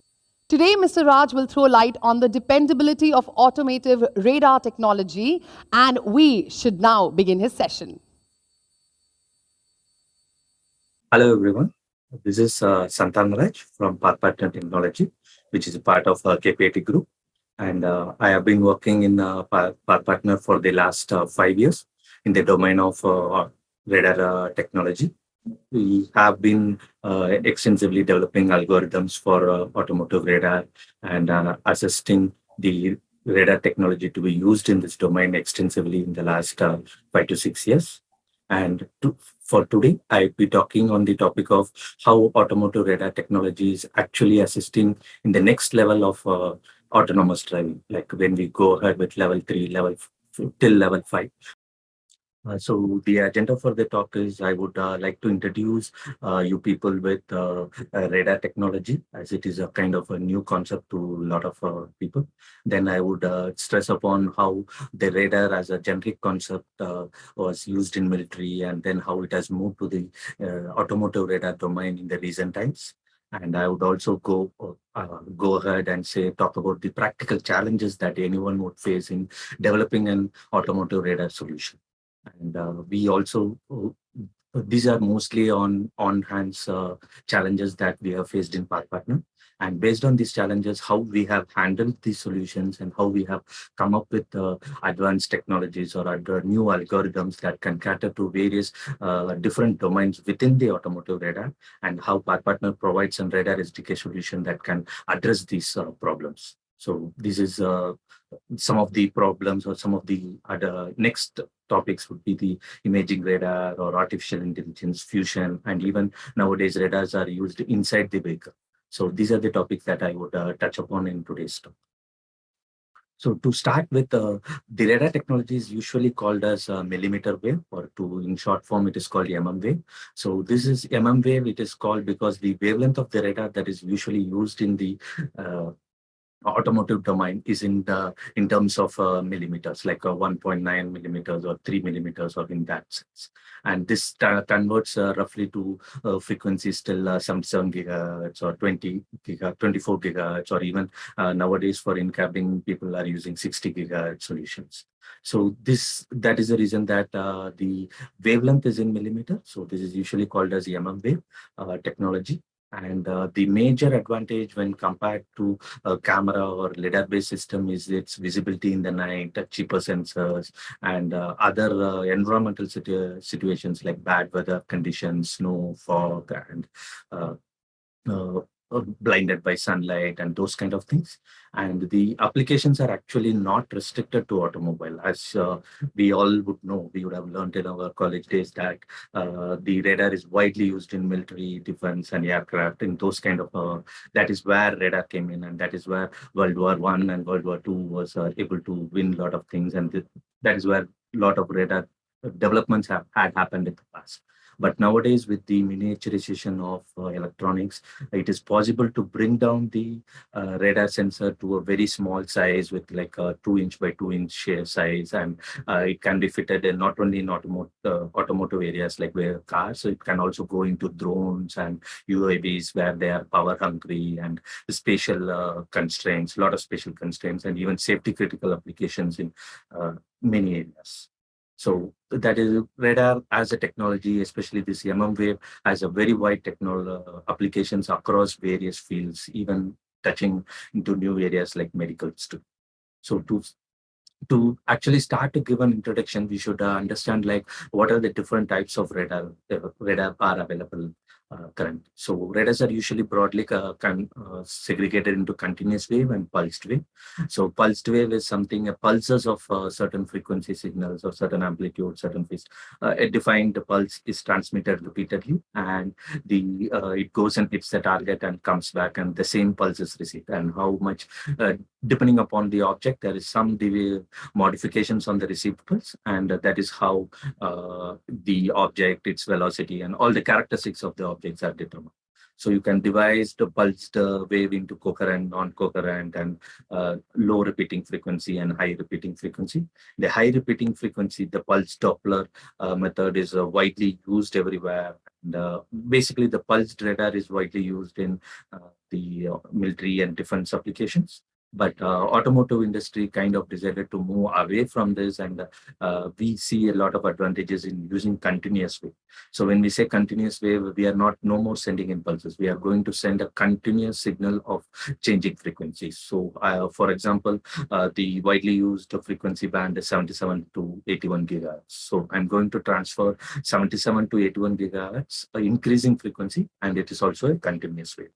So there is an advanced version of this, a variant of this continuous wave called the frequency modulator. So how this FMCW works, we will see later. But this is the FMCW frequency modulator continuous wave, is the waveform that we'll be using for automotive radar. And you can see some of the differences between the defense and the automotive. The frequency bands are usually lower in the defense and usually higher, very higher in the automotive domain. And this actually helps us to reduce the size of the antenna and the chipset and the entire radar module itself. So the higher the frequency, my antenna sizes become small. So I go to 77 gigahertz, I can fit my radar sensor with 24 antennas also within my palm. So that is how much is the size reduction. And you can compare it with any of the military radar that you can think of in TVs or something, which is a huge fitted on a van and moved around and it is rotating, those kind of things. And the output power is also very higher in defense because they have to see kilometers of space. It is usually limited for health reasons, usually regulated, and also limited for in the automotive industry to 10 dBm to 13 dBm mostly. And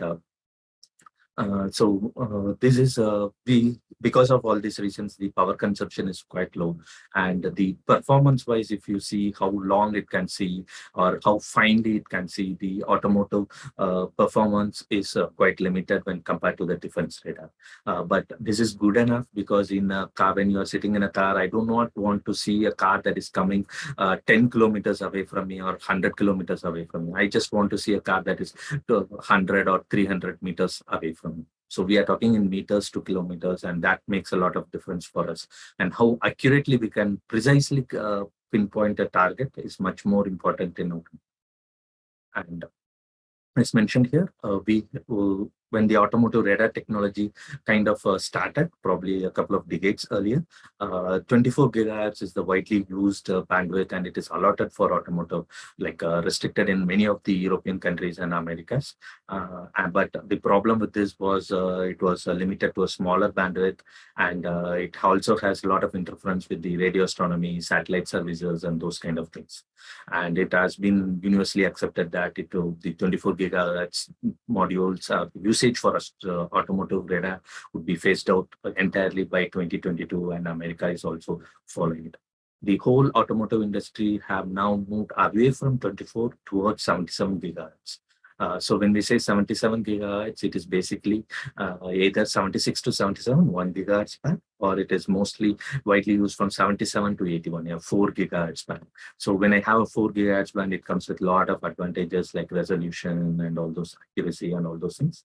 And since it is a higher antenna, higher frequency, my smaller antenna, and also this has an disadvantage that comparatively with 24 gigahertz, if the atmosphere has an atmospheric absorption or attenuation by the atmosphere is a little bit higher compared to the 24 gigahertz. But this is again compensated by the increase in the antenna power and the other advantages like larger bandwidth and those things. So what is this FMCW that I have been talking about? This is basically, as I told, a frequency modulated continuous wave. So this is, you can split the words and try to understand what we are talking about. So continuous wave, as I told you, is a continuous stream of signal, but a frequency modulated is the same as what we have learned in our college days. The frequency is changed, is modulated by a triangular or a sawtooth signal, a RAM signal basically. So as you can see here, this is a representative diagram, not exactly on the frequency side, but you can understand that the frequencies keep increasing as I go across time. The amplitude is kept same. So this is a representative diagram to show how the FMCW would be present. And this would be the actual transmission. Like this is not across time and amplitude, but across time and frequency. So you can see that with increase in time, there is a blue line, which is basically what is transmitted. The frequency kind of increases from 7.7 to 7.71. It is a 100 megahertz band that we have selected for this display here. So it basically increases linearly over time, and then it drops down and it is kind of repeated. So this one triangle can be either a triangular wave or a sawtooth signal or any form that I can choose. Triangular has its advantage to distinguish different objects with velocities, but sawtooth is generally used because it is quite difficult on the hardware or on the electronics chip to design a very linear waveform, both in increasing and decreasing chip. So this one triangle is basically usually referred in the terminologies is chirp.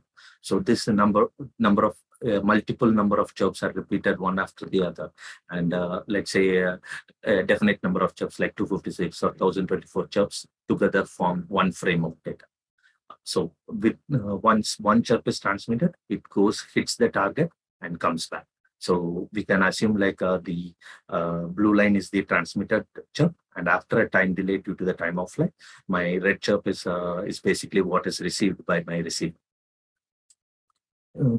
So the basic object detection approach, this is a little bit technical. I won't go into much detail, but you can understand the concept that my transmitted wave and the receiver wave has a time delay. So there is no way that I can sample at 77 or 81 gigahertz sampling rate. So there is no ADC available at that sampling frequency. So what is normally done is these two signals are mixed at time instant. So at any time instant, if you see, there is a difference in frequency. And this frequency is basically called as the beat frequencies or the IF frequency. And this, for any one object, I'll have a consistent one frequency coming in. And this will be at a very lower frequency due to the speed of light. And this would be in probably at max at 1 megahertz, 2 megahertz kind of scenarios. And what I normally do is I mix the signal, find the difference in the frequencies at every time instant, and perform the FFT on it. So once I perform the FFT, this intermediate or the beat frequency or the IF frequency comes as a peak in my result. And that peak has a direct linear relationship to how far the object is. So that gives me a relationship to the range. And once I find the range, so this range of the object is basically determined within one chunk. And as I told you, we'll be transmitting multiple chirps. And when the object is actually moving, the transmission time is quite small here in microseconds for one chirp. And the object tends to move or very slightly moves across chirps. So there is a slight change in the frequency due to the Doppler effect. And this frequency shift or the tendency to move is tendency to move in which direction is basically the velocity would be determined by again an Fourier transform or an FFT across the chirps. So my first thing is within one chirp, and the second FFT is happening at across the chirps. So the ADC samples within one chirp, as represented here, are filled in this direction, and each chirp is filled in this direction. So if I take an FFT on this direction, I would get in the range, and in this direction, I would get it in velocity. So basically, I perform a 2D FFT on this. As FFT is a unitary transform, I can do it separately, and I would get the 2D FFT. The 2D FFT result would be a single peak at one certain position. And again, both the range and the velocity with number has a direct relationship to my velocity that I would want to detect. So for any target, now I know the range and how far it is and how fast it is moving or which direction it is moving. The third component that I would still want to determine is to exactly say what position it is placed.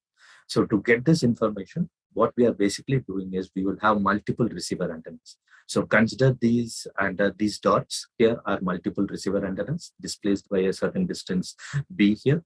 And if the object is somewhere here and it is subtending an angle of theta to each receiver. So you can say that depending upon the distance between the antennas, I would exactly know how much additional signal or additional distance each wave or each ray has to travel to reach the receiver. So if I correctly place these receivers to very close by, and due to the larger wavelength of my signal, like 3 mm, 3.5 mm, what I usually get is that I see a phase difference across the receivers. And if this phase difference can be mapped to the actual push angle of the object, of the target. So here also, if I see the phase difference, if I see is basically gets converted to my steering matrix of a Fourier transform or a DFT. And I basically do a third dimensional FFT here to find the angle.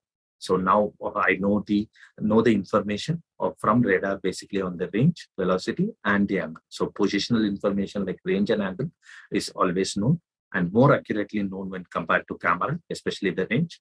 And the velocity information, which from a camera is quite difficult to determine unless I see across frames.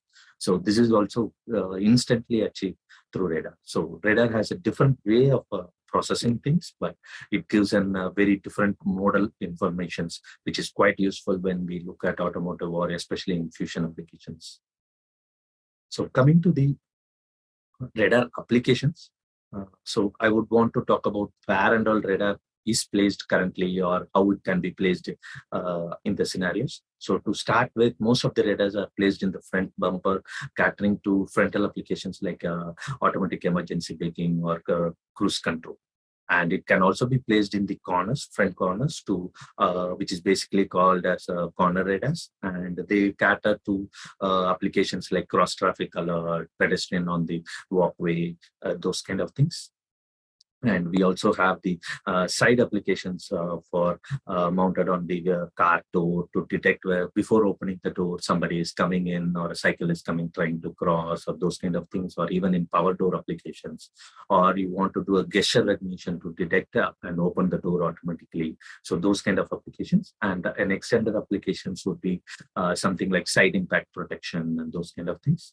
And we also have the rear corner radars, which can go for blind spot detection or lane change assist. And the backside radar, which is a very wide and a short range, which would go for parking assistance kind of application.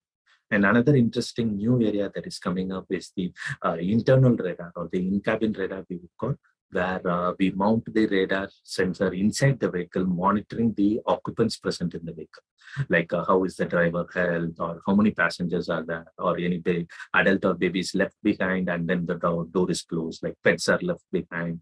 So those kind of scenarios to monitor it and to control it or to avoid it. So these are kind of new applications that are coming up, occupant monitoring solutions that are coming up in the automotive industry, where radar can have a lot of applications or capability to do.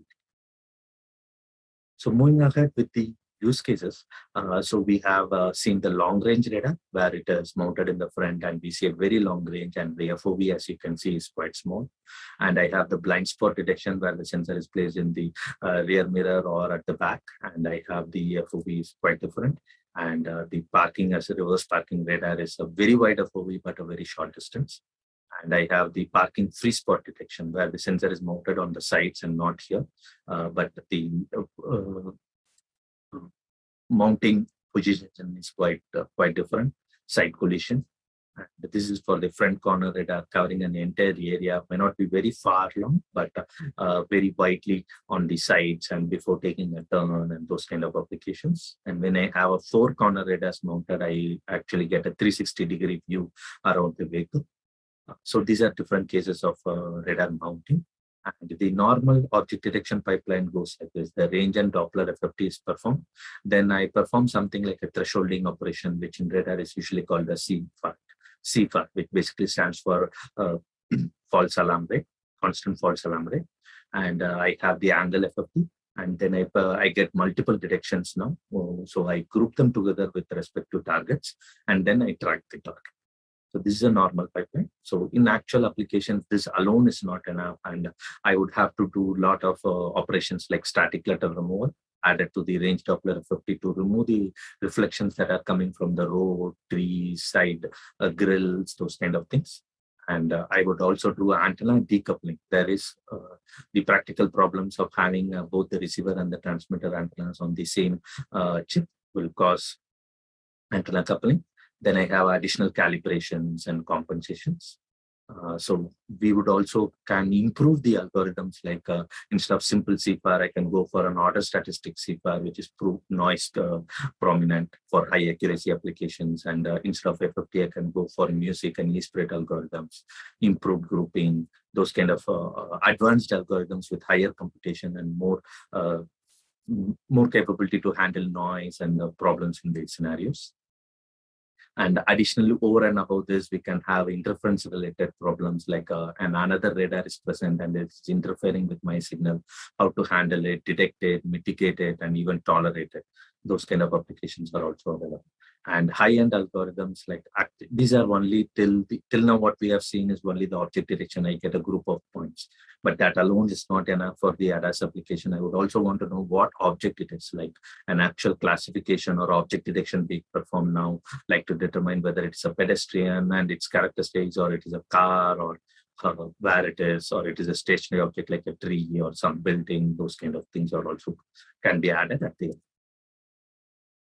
So some specific cases like auto parking or surround view would have additional special algorithms, like I'll have to stitch across multiple sensors, and I will have to perform a combined grouping and tracking across all the vehicles for an object transferring from one FOV sensor to the other FOV or other sensors FOV. So these are all kind of handled easily in our applications by partners, our own developed SDK algorithms.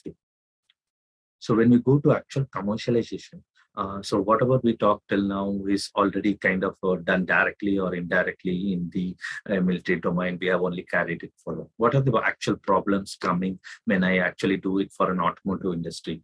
So some of the problems would be targeting at the accuracy improvements, if you see. So the Doppler compensation is required to reduce the impact of the angle phase. So both the Doppler and the angle gets detected by change in phase. So one's phase has to be, the Doppler phase change has to be very small when compared to the angle phase change. Then only my accurate angle detection is correct. But I cannot assure this all the time. So what I do is I detect the Doppler and then do a compensation for it and then find the angle.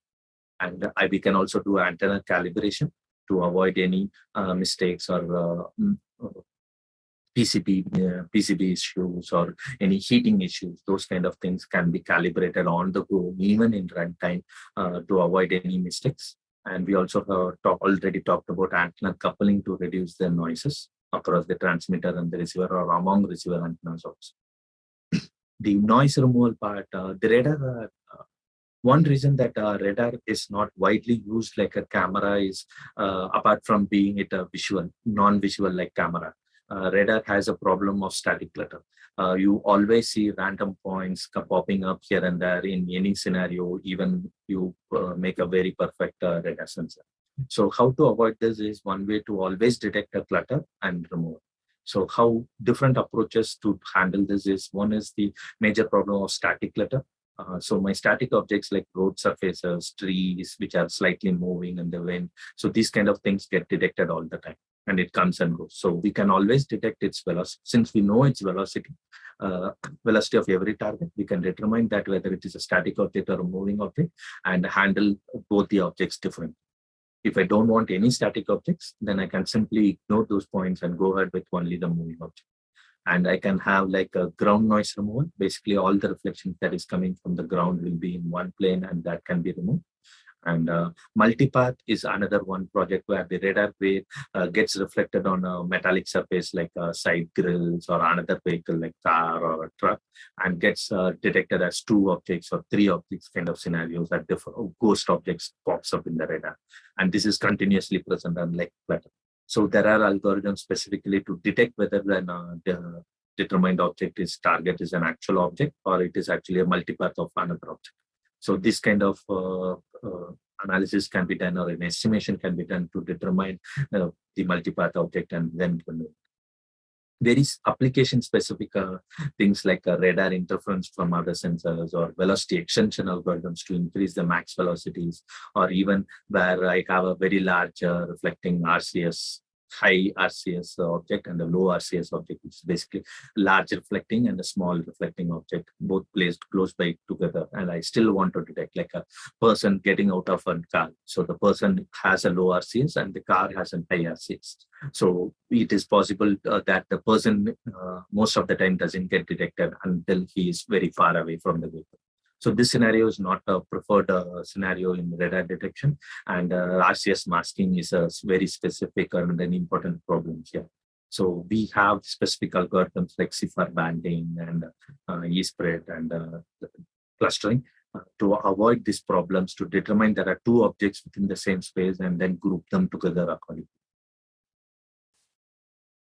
So moving on, I would want to now talk about what Path Partner has as a solution for all the radar algorithms. So Path Partner basically provides an radar SDK, which is nothing but a suite of algorithms catering to different applications like Ranger Doppler or Threshold. We already talked about two algorithms like CFAR and CFAR order statistic. We have like a very vast suite of like 7 to 8 thresholding algorithms, different variants, hybrid versions of each of these pipeline blocks. Like if you take DOA, we have a very simple algorithms like A50, and we have high-end algorithms like E-spread, music, which does multiple times eigenvalue decompositions and SVD, those kind of things.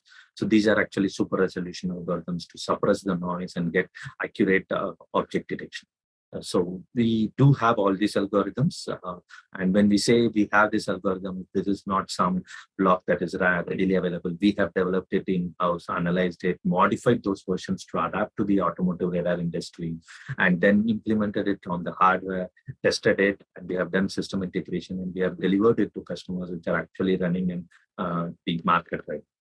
So this is the case with every other algorithm block mentioned here, like clustering, we have DB-scan, modified versions, hybrids, those kind of things. Tracking is usually the same. We go with the JPDF and Kalman features. Classifiers, we have multiple versions like simple decision tree to SVNs to even random forest for determining the pedestrian or the car. So so this is a slide to show that we work on different areas like we do on the single chip sensor or multiple radar sensors cascaded to give an imaging radar or a cascaded radar configuration. My algorithm PP radar SDK can sit on an edge processor or even on the ECU or the compute unit. And we have expertise in all the trending radar solutions like Texas, NXP, Infineon, Renesas, AD. We have worked with all these devices. We have ported our algorithms in all these devices, and we have delivered to customers at different levels, either at the sensing side or at the high-end computing ECU side, or even on the actuator control. So coming to this, then the next topic I would want to talk about is the recent advancements, which is the main focus of this presentation. And I would want to start with imaging data. So whatever we have talked till now is about what is there already in the market, what is commercially available, how is radar used in automotive industry. These are the topics that we have. And looking ahead, how is radar going to develop in its areas or the new areas? One of the ideas is the imaging data. Imaging radar is coming from a concept of coupling multiple radar chips together and to achieve a very large number of antennas. Normally, if you see the commercially available radar sensors have about 12 to 16 antennas at max. And now in imaging radar, I'm going to talk about 129, 140, or even 150 antennas in a single device. And these are arranged in an image pattern, like both in horizontal and vertical directions, and like a matrix. And the data is collected through that. Hence the name, it comes as an imaging radar. And this is also called as high resolution radars because of the huge number of increase in antennas. I get a very large number of detection points. Normally, what is handled is like about 200 points oddly. Now I'm talking about 300 to 3,500 points on an average per frame. And all this has to be chunked out and processed and given. So there is a specific set of challenges for this, talking about the processing power. My data size is increased because of the increase in the antennas, like 15 times at max, and also produces 20 times more point cloud data. And all this has to be chunked out. My same algorithm that was working for a smaller radar is not possible, will not be able to scale to an imaging radar kind of solution. And I'll have to look at a higher GPU units to process this in parallel. And my algorithm itself has to be rewritten to address these scenarios.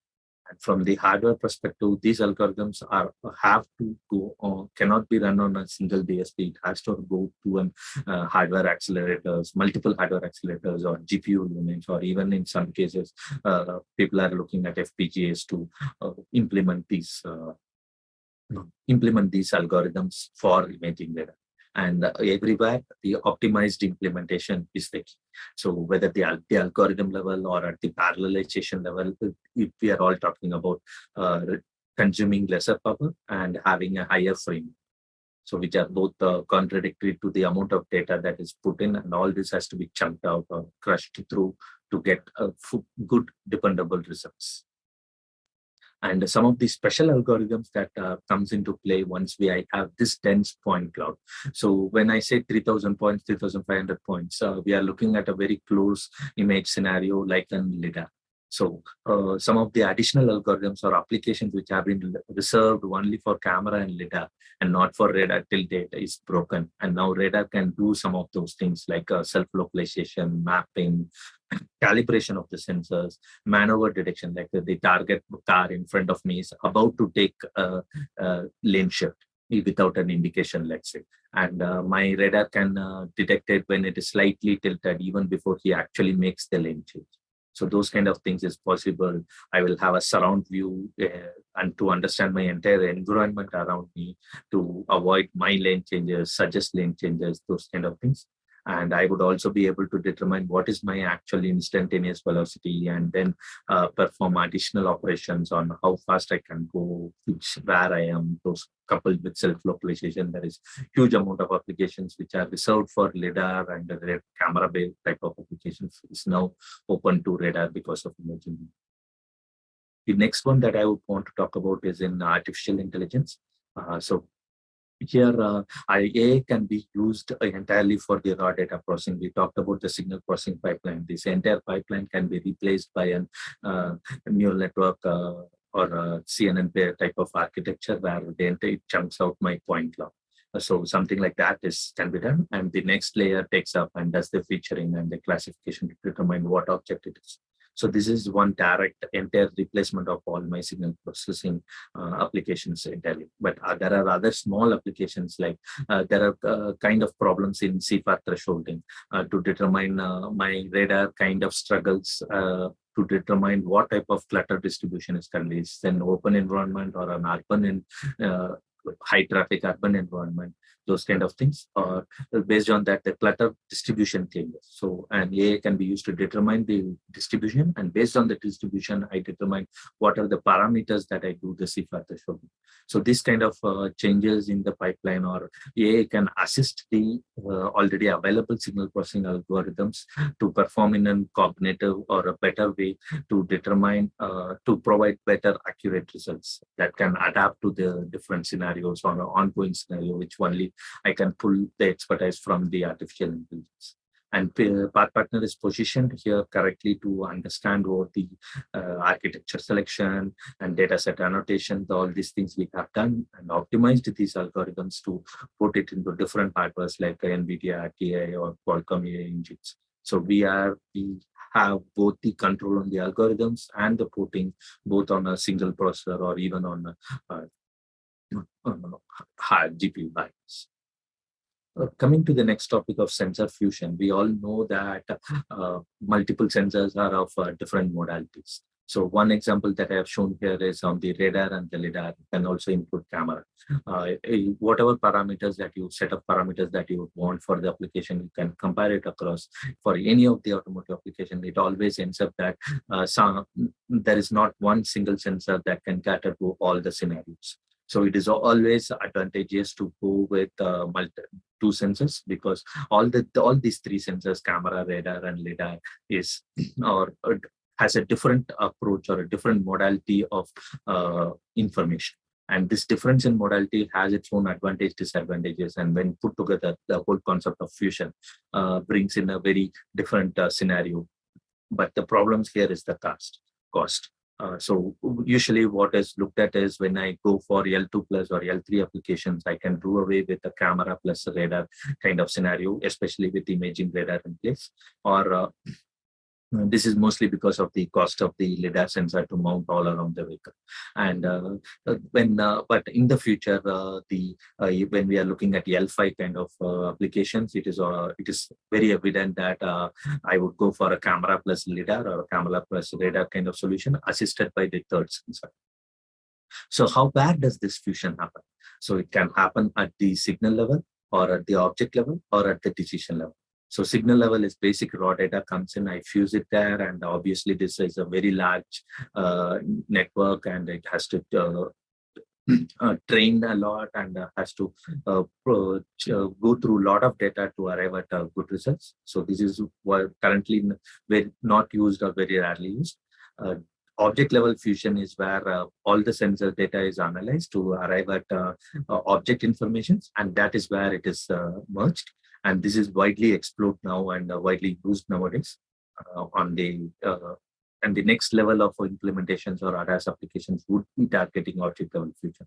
But currently available or the past fusion applications are entirely at decision level, where the camera-based application decides that to go or not to, and the radar decides that to go or not to, or lidar decides the same, and the decision is already made. And then the final decision is a 2 out of 3 or 1 out of 2 kind of logic, or 1 out of 1 with failure mechanisms logic is what is in what was being done in the past. So, currently it is very well understood that we want to utilize this information towards the signal level, but it is not a direct jump from decision to signal. So the entire industry is moving towards object level, and then to the signal level would be there in the future. The last topic that I would want to talk about is the in-cabin applications. So in-cabin, as I mentioned earlier, is where I put the sensor inside the vehicle and then monitor the occupants. So I put one sensor, which is basically which is basically monitors the persons inside the vehicle. And this is recently been regulated by the Euro NCAP testing star rating industry, which tests the vehicles and gives the rating. So they have come up with a set of rules or test cases where they would test the vehicle child left behind kind of scenarios. And there is an in US, the Hard Cars Act is a long pending act, which is also talking about the safety of the parked vehicles, and also the GSR European regulations also hints across on the in-cabin applications. So what can I do with the radar present inside the vehicle? So I can detect persons sitting in the car, where they are sitting, and then I can do based on whether it is an actual object or a person sitting. I can indicate whether it is a seat belt to wear the seat belt, those kind of things. I can also do adult versus child classification. I can determine whether it is an adult kid or a baby present, and then disable the airbag deployment. So airbag is usually not deployed when a CRS or a baby is present. Child restraint system is present in the vehicle to avoid damage to the back to the child. So I can determine whether the airbag to be deployed in that location or not for the passenger safety. What happens if the person is lying down on the seat or not sitting properly, leg on the dashboard, that kind of scenario, which is not ideal for the safety. So I can detect the out of position situations and then give an indication. I can also do auto child lock. So I determine whether in the back row, whether an adult is sitting or a kid is sitting. So if it is a kid, I can automatically enable the child lock or disable the child lock if an adult also enters. I can also determine vital signs like breathing rate and the heart rate and monitor the person's health to some extent. And based on the vital signs, I can also determine whether a child or a pet is left behind, or what type of animal it is, or it is a child or it is a toy. So those kind of things also can be determined, or the different use cases for in-cabin. And the major advantage for putting a radar when compared to camera is that it is low power, it has a hidden aesthetics, I can hide it inside the headliner, and it has a privacy, vital signs are possible, and it can even detect the baby through a blanket, like you have covered the baby till the head with blanket and it is no way visible. Still the radar can pass through the blanket and detect the baby. And it is the only things that it cannot do is facial recognition or IDing the person, whether the person is actually the owner of the car or not. So these are something that the radar cannot do, but the camera can do. And so to conclude my slides, I would want to, we talked about how the automotive industry is moving towards L3 and L5, and how radar is going to be a key enabler for this. And for the fusion of multimodal sensors is going to be unavoidable hereafter. And camera-based technologies have already been matured, while the lidar technology is still costly. So radar is correctly poised to take a good chunk of automotive industry with developments in the near future. And we talked about some of the high-end algorithm improvements like DOE, angled estimation like E-spread. We talked about clustering and some of the special algorithms like equivalence estimation and those things. We talked about imaging radar, which is widely going to be used in front radar with a very high power and capability. We also talked about fusion of how camera and lidar is going to be helping us in the perception systems for the future challenges. We also talked about the most famous in-cabin applications, which is kind of popping up currently.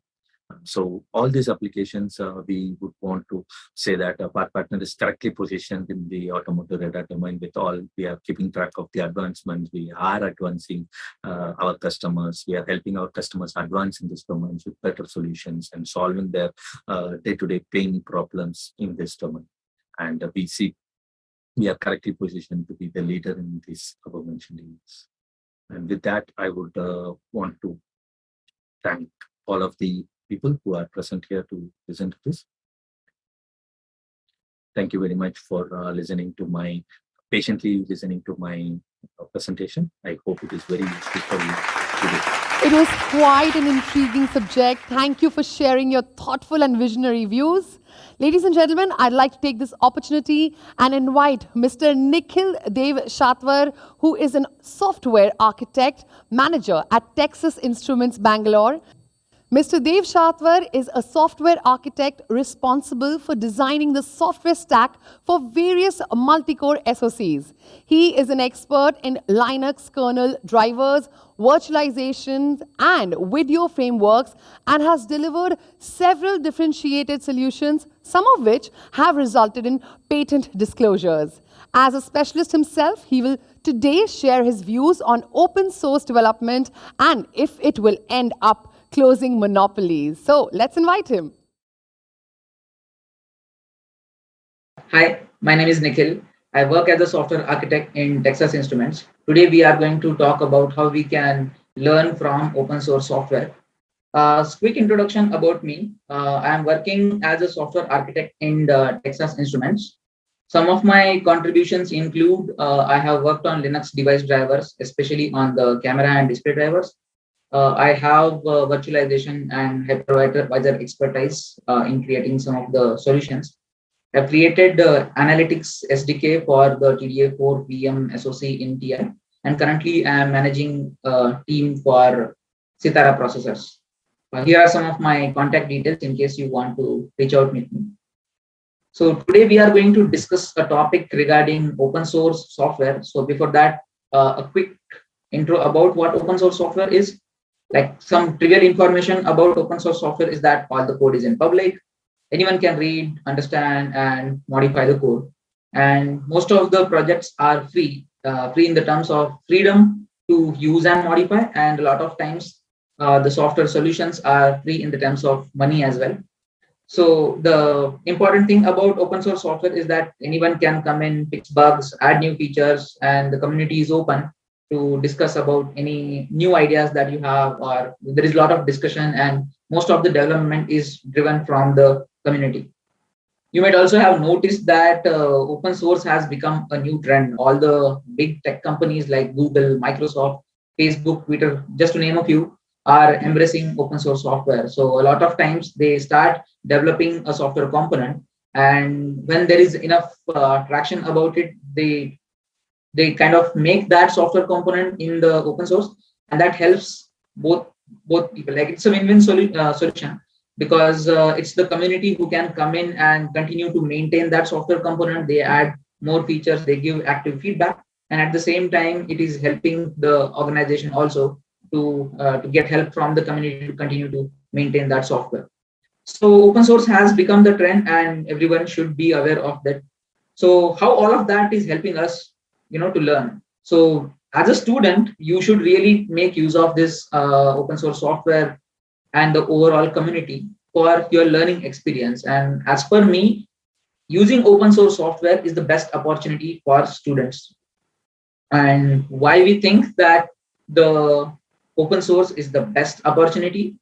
So first thing is everybody has some theory courses. You have some practical courses, but a lot of times the academic curriculum is not the best place where you can get the practical experience. Yes, you have some practical courses, but what you are going to work in a corporate environment is not going to really match with the curriculum, mostly because the technology keeps changing. And other thing is, when you are doing something, when you actually code something and have it seen in your eyes, that really helps you to get better understanding of the theory. Like a good example is when you are learning about fast Fourier transform or something like that in the theory, it's very hard to connect to the practical applications. But when you have really gone through the source code of some video encoding and decoding software, and a lot of that is open source software, then you really get an understanding about why Fourier transform is to be used. And once you have read that code, once you have contributed there, that really helps you to get a real good understanding of those theory concepts. So that's what I mean by having worked in open source will encourage your theory understanding as well.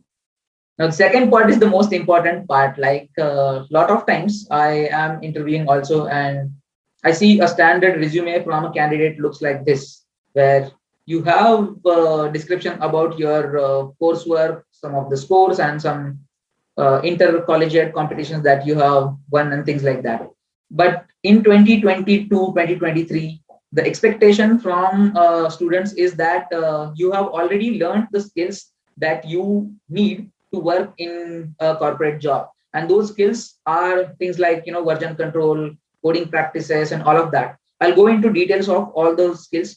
But once you have worked in open source software, that really helps you to stand out from the crowd. That you can talk about all the contributions you have done in your resume.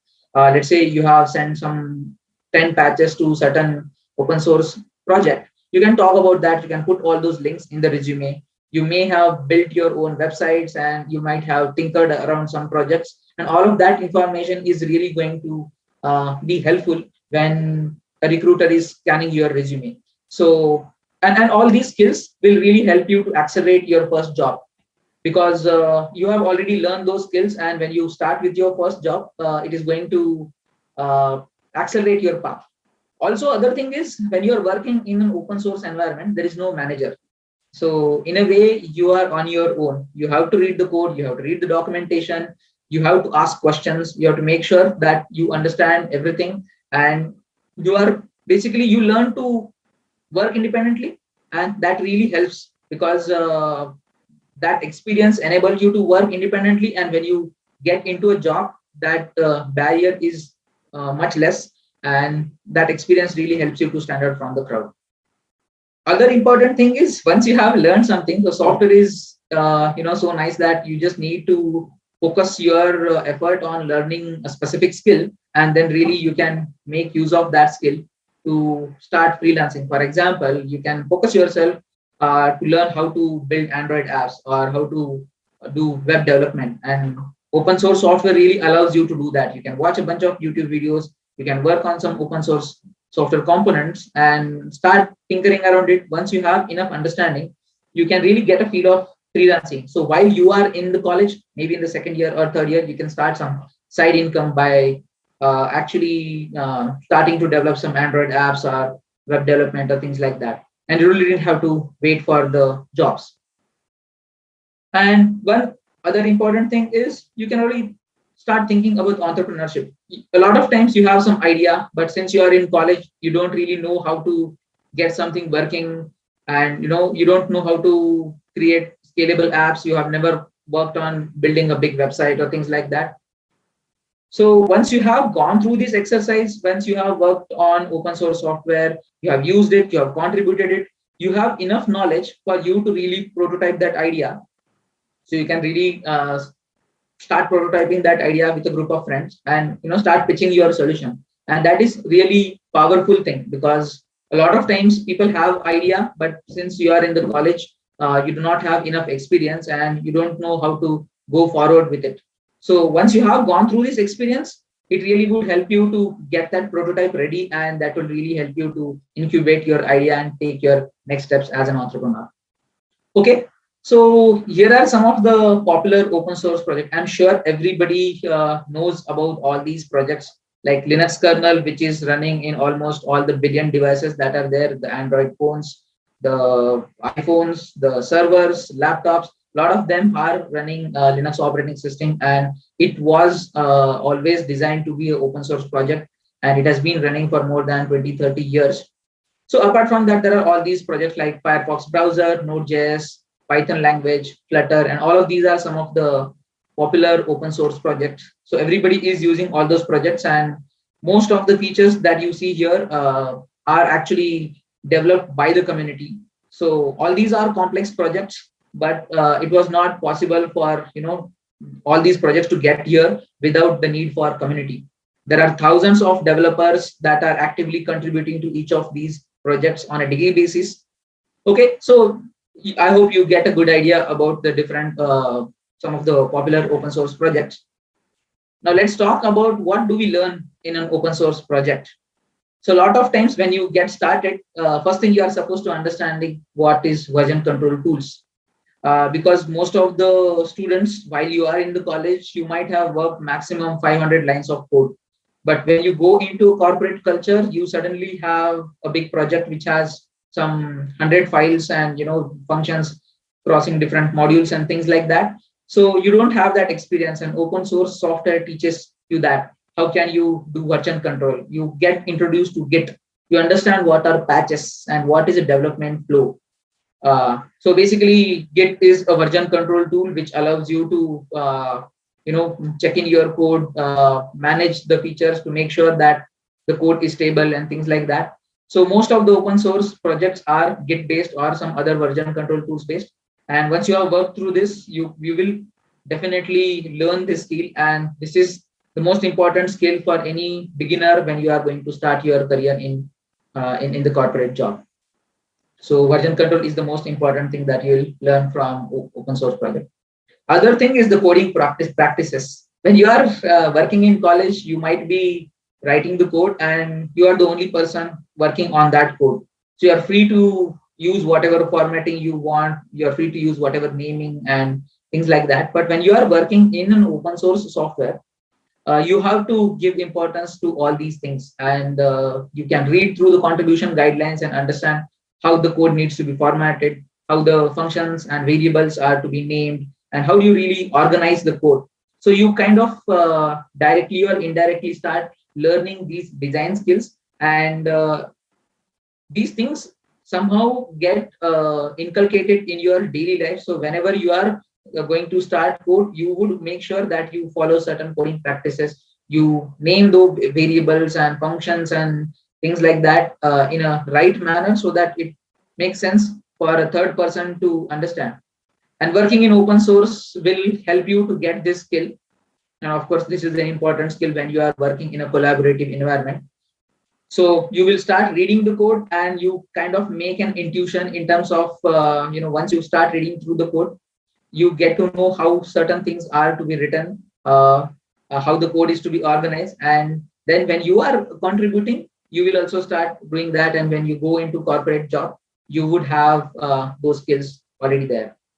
Other thing is when you are in the college, you only know about writing code, compiling and getting it working. That's it. But in a real project, there is a big cycle. You write code, then you build, and there is documentation, there is testing, then you post your patches, get the review comments, fix your code. There is some rework that is done. And after everything is done, the code is merged, and then you repeat the entire cycle. So the development is not only about writing code. You really get that understanding that once you have written the code, the problem is not yet solved. There is a big cycle that involves documentation, testing, unit testing, there is review cycles and all of that. So working in open source software will make you familiarize with this entire cycle and you have an understanding. So by the time you really understand about software engineering practices, you would have gone through this development cycle and you really have that hands-on experience of going through that cycle. One other thing that is also important is technical communication. So when you're working in open source software, as I said, you are on your own. So if you have to get something working, you have to ask questions. And you cannot simply say that I'm trying this and it does not work. You have to understand how you can ask the right questions. You have to use the right terminology. You have to make sure that your ideas are expressed correctly into the community. You can use lots of tools. So a lot of times open source development happens on mailing list, or there are some IRC chat groups, or there are some Slack groups. You can participate in the right community. And make sure that your technical communication is, you will start with something, but over the time, after let's say 3 or 4 months, you will get a hands of how exactly you are supposed to phrase your questions, how you are supposed to ask the right questions and provide the right information, which helps you the most. And this is also an important skill that will help in your overall career. As I already mentioned, you learn to collaborate with the community members. You are going to work with a team of 10, 50 or hundreds of people. So you will learn how you can work on the mailing list and IRC channels to ask questions, to discuss your ideas, because it's not only about you coming up with an idea and coming up with a solution. You can use the community members to say that, okay, I have this thing, but I don't really know how exactly to solve this. So you can ask for suggestions, you can ask for some improvements, and then people are actively going to help you with any points you will need. So, but it comes gradually. You cannot simply go and say that I want to change the scheduling algorithm in the Linux kernel because I have this great idea. That's not how it works. You have to first build the image. We'll talk about that in the subsequent sites. But yeah, you can really collaborate with the team members and start slowly and build your image gradually. Okay, so I have talked about a lot of things, but a lot of times people have this problem like, how do I really start? Because when you talk about Linux kernel or Firefox, there is millions of lines of code, and there is no way for me to understand everything on the first day. So I am going to try and help you to give some certain guidelines which will help you to get started with the open source project. So all the popular projects that I talked to you about, yes, those are big projects with millions of lines of code. And I do not recommend that you directly start contributing on those. So I suggest that you first start looking around different open source projects and find an open source project that is of your interest. For example, you are interested in how Python works. So start understanding how C Python goes. And there are lots of YouTube videos that you will find which talks about how you can get started on different open source projects. But start something which is small and then build gradually. And then once you have enough expertise, you can start contributing into some of the massive projects I just talked about. Now, first you have to identify what project you want to work on. The second thing that is most important is you have to read the code. When you are working in open source software, you have to read the code. When you read the code, it is not that you read the code once and you are done. It has to be an iterative process. First time you read the code, you won't have the full idea about how exactly it works. So first iteration, you just try to get an idea about what are the different modules, how do they interact with each other. You can really make use of the corresponding documentation to improve your understanding of the code, but go through it on multiple iterations. Maybe come back after a week and then start reading that code again. You would have had a much better idea about how the code works. And that's what I mean, that you have to read the code in iterative manner. After 3 or 4 iterations, you will really understand all the different pieces and all the design philosophies about it. You also have to go through the documentation while you are going through the code, so that you get an understanding of what to read, where to focus, and in what order to read. A lot of times, all these open source projects would also document the contribution guidelines. For example, you download some source code and you want to know, okay, I want to change something. How do I really change? So all those contribution guidelines are documented.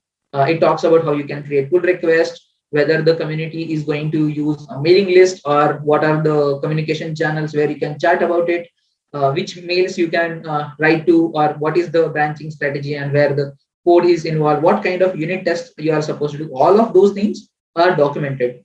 So the community expects you to first go through all the documentation, all the contribution guidelines and everything. And in case you still are not, and in case you are still not able to, get an understanding of what exactly needs to be done, you are free to ask those questions and community will be happy to help you with that. So you have to understand how the community works. What are the different processes? For example, when you do a code change, what are the different tests you are supposed to run? What are some of the checks you are supposed to done? And what are some of the other design philosophies that you are supposed to consider in mind? You are free to make mistakes, but community will kind of guide you to fix those mistakes. A lot of times, all those things are documented.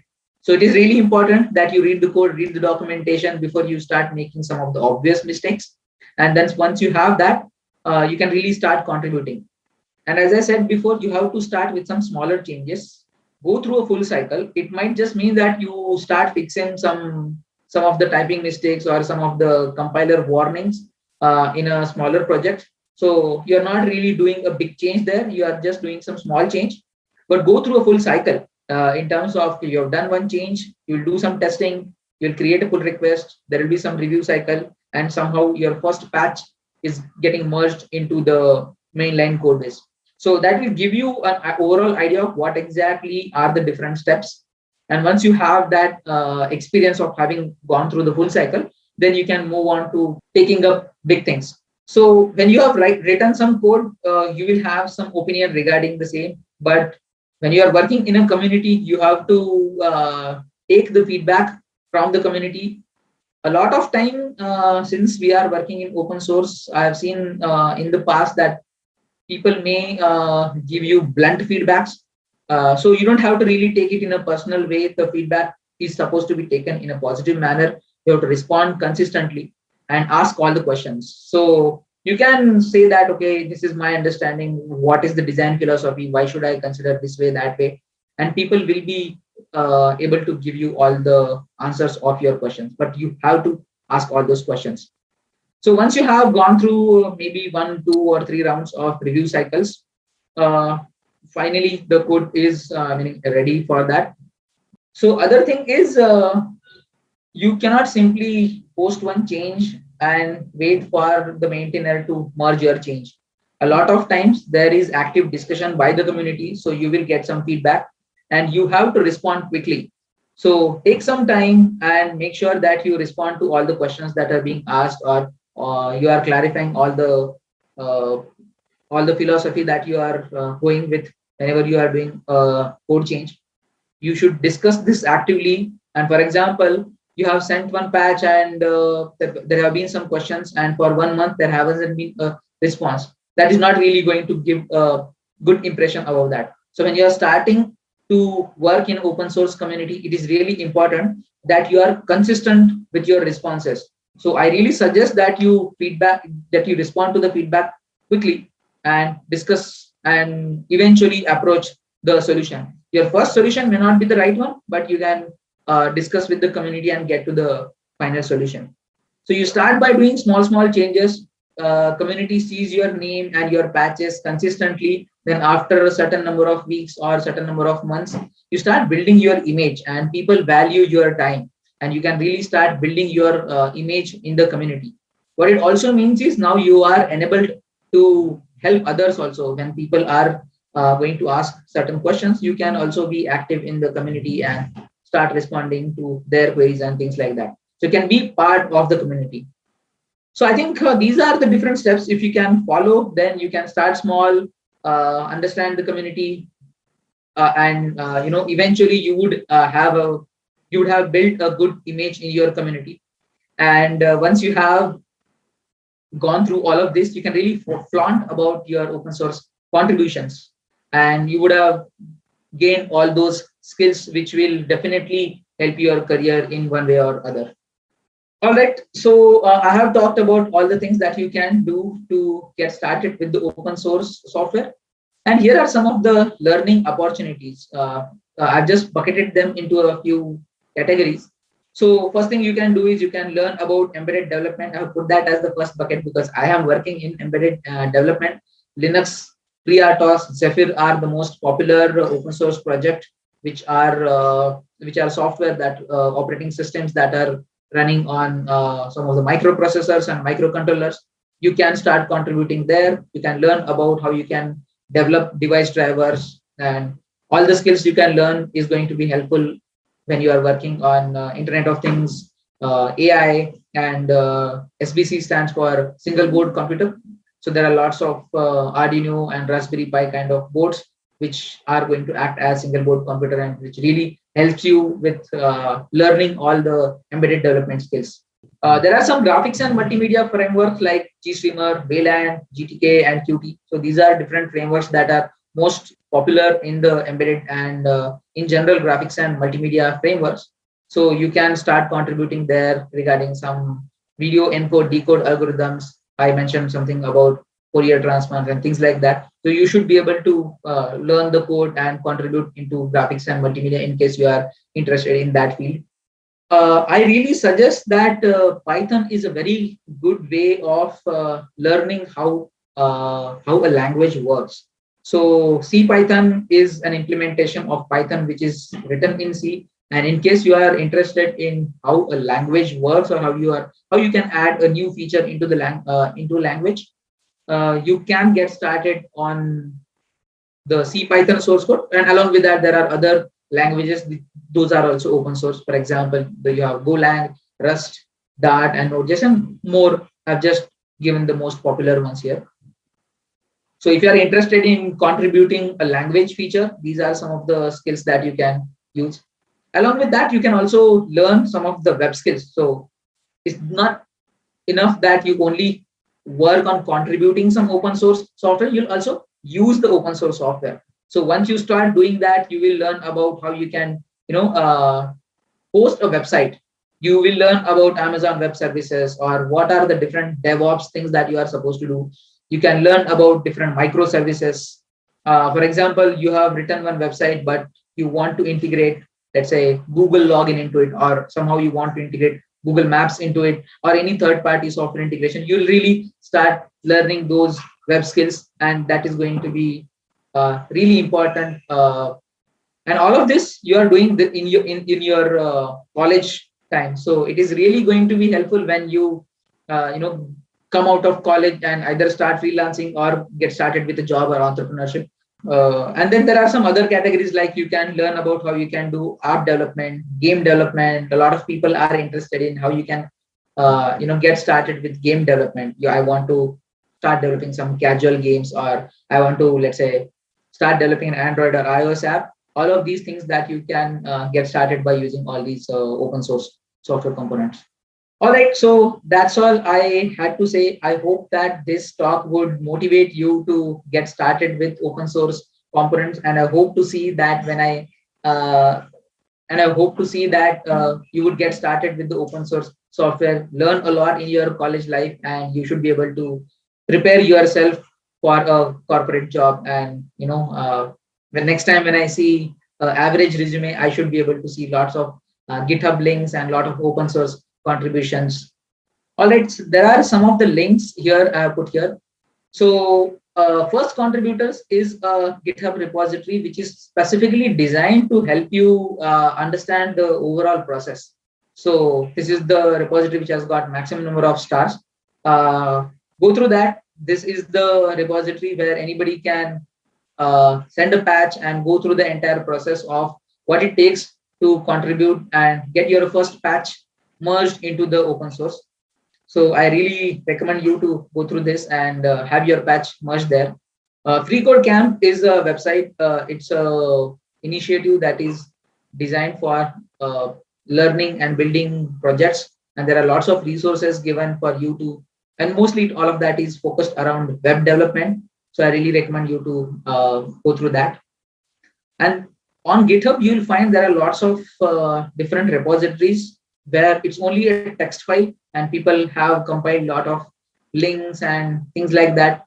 So Awesome for Beginners is one such repository where you will find links to other projects, which is basically a list of all the open source projects which are friendly for sending your first pull request. So if you are interested in any project that involves Python or C++, you can go here, find out all the projects that are friendly for first pull request for C++ or Python or JavaScript, and choose that project, and you can get started with your first open source development here. I'm really happy for KPIT for starting this innovation platform, and the tremendous response we have got is really nice. And I would really appeal all of you to be happy with the innovative product or solution that you have come up with. So there will be some winners that will be chosen, but that does not mean that your solution, whoever has not been selected, is not innovative enough. The innovation is you are already on the right journey. You have started with. I really encourage you to take your current solution and take it to the next level. Figure out what are the flaws in it, and try to make it better. Prototype it. And just because it was not selected in the finale does not mean that your solution is not innovative enough. You can still continue on it, and you can still keep thinking out of the box. You have proven that you have what it takes to be an innovative person. And a lot of times you feel that whatever I am thinking is obvious enough, but that's only your opinion, and I can totally relate with it. When I was working on some software, I really did not notice that the software solutions that I have come up with is patent worthy. And only when I talked to some of my friends and others, I got to know that this is patent worthy, and I was able to really showcase that this is an innovative product. So that that barrier will always be there. So I would really encourage you to review your ideas with others and understand the market, understand the problem that you are solving. And once you get that third person view, then you realize that the solution that you have is innovative and you can also make it better. And I hope that at some point of time, somehow that becomes a startup and you can participate in the next round of KPIT and make use of this great opportunity to convert your solution into a real entrepreneurship business. Thank you for sharing from your tank of knowledge, Nikhil. Moving on, Omkar has a wide industry experience of more than 25 years across domains such as automotive embedded software, new age mobility, IoT, and digital technologies. As a passionate technologist, Omkar has proven track record in grasping technology trends and conceptualizing new products and solutions, as well as building winning teams. A mechanical engineer by education, Omkar carries deep experience in architecting complex systems, especially in the area of software-defined vehicles, automotive infotainment, connectivity, embedded systems, and highly scalable connected services platforms. We would like Mr. Omkar to take the stage and share the insights of software-designed vehicles of Furnier. Hello, friends. It is such a great opportunity for me to interact with all of you enthusiastic, brilliant, and young minds. Let me first start with introducing myself. My name is Omkar Panse. I am responsible for the software-defined vehicles and middleware initiative at KPIT. I've been with KPIT around 22 years, and you would wonder that's kind of long time and what kind of keeps me here. But I'll talk about that in a moment. But this kind of reminds me of my days when I was a young engineer like all of you guys. I'm a mechanical engineer by education, although my passion has always been automotive and software and electronics. And what better field to kind of choose, which is at an intersection of all these three streams. So understanding my domain expertise and obviously the passion for electronics and software is what today's cars are, which is what we will talk about in the topic today. So the topic I've chosen for you is the software-defined vehicles in the future. All of you know the mobility is going through a significant churn. The mobility as we understand and speak about it today is no way similar to what it was probably 20 years back and absolutely not similar to what it was 50 years back. As you know, automotive is a very mature and long field. Cars have been around more than 100 years now. And when we saw the first cars kind of rolling out of factories, it was quite different than what you see today. So my topic is how the future is changing, how the technology has changed and how the future looks like and what it holds for all of us, and especially for you young engineers who are just stepping out there on your path of crafting your journey through the field of technology and engineering. So going back, as I said, the cars, if you look at the cars today, it all started with what we call as internal combustion engine. Although today there is a lot of talk about moving to electric cars, it started obviously with internal combustion engine. I don't know how many of you are mechanical engineers, but most of you who are probably following some of the other engineering discipline would have learned something about thermodynamics and Carnot cycle in your first year of engineering, about what is meant by fuel injection, what is meant by fuel combustion, how does it happen, why does it happen, how is exactly the power gets generated, the related topics like the rotary motion, conversion of reciprocating motion to rotary motion and whatnot. So this is where it started, and obviously the internal combustion engine were revolutionary. It took away the horse carts and it gave us a lot more speed. But needless to say, these were dirty machines. These were machines, but these were dirty machines nonetheless, because they polluted a lot, they consumed or guzzled enormous amount of fuel. And obviously the technology progressed from there. Not only the emission kind of grew and it was on the minds of people, the engineers and the scientists, there were other aspects of these cars moving about on the cars. Primarily, in the sense when the basics of engineering was in control and everybody figured out how to make the cars and how to make those a little bit more efficient, the focus shifted to how do you make those safer, how do you make it more convenient, and how do you increase the comfort inside the car, right? Maybe the earlier car had probably, I don't know, wooden seats inside those, and it was about just getting from point A to point B. But obviously, attention shifted to focus, safety, and convenience, which is where we started thinking about how do you accelerate the cars, how do you stop the cars, how do you avoid maybe those the shocks coming to you because of the uneven road surfaces and potholes and whatnot. So there was a huge technology push and huge push towards improving all spheres of driving a car essentially. So fundamentally, how do you keep improving the environmental aspects coming primarily from the regulatory aspects, the emission norms? How do you improve the safety? How do you improve the reliability of the vehicles, efficiency, and overall appeal of owning the car? People shouldn't be saying that, what a dirty machine you're owning. So how do you improve the appeal of that car? So these systems, which are inherently mechanical systems, initially, they kind of reach their limit of improving the efficiency, and slowly they were replaced by the electronic systems to kind of take over, increasing one after the other different features, of the car. And let's look at that one by one. Let's take example to start with what is called as ABS, or anti-locking braking system. I'm sure all of you have heard about it. And this is something we take it for granted today, was not there a few years back, right? Fundamentally, how does ABS work, and why is the need of ABS? So all of you look at a rainy, slippery road in a rainy season, and if you're driving a car or motorcycle, especially motorcycles at a certain speed, and if you apply your brake, suddenly your wheels lock. And when your wheels lock, the vehicle skids. And all of you know that the friction of a rolling object is higher than friction of a skidding object, right? So you have certainly lower coefficient of friction, and that means you have no control, and your vehicle skids. And once it skids, there's absolutely no way to control, and it can go anywhere. As against that, so the key to that is to make sure that the wheel doesn't lock or wheel doesn't lock. Now, how do you do that, right? The only way to do that is stop the wheel, roll the wheel, stop the wheel, roll the wheel, stop the wheel, roll the wheel. And how do you do that in a rapid succession so that you stop?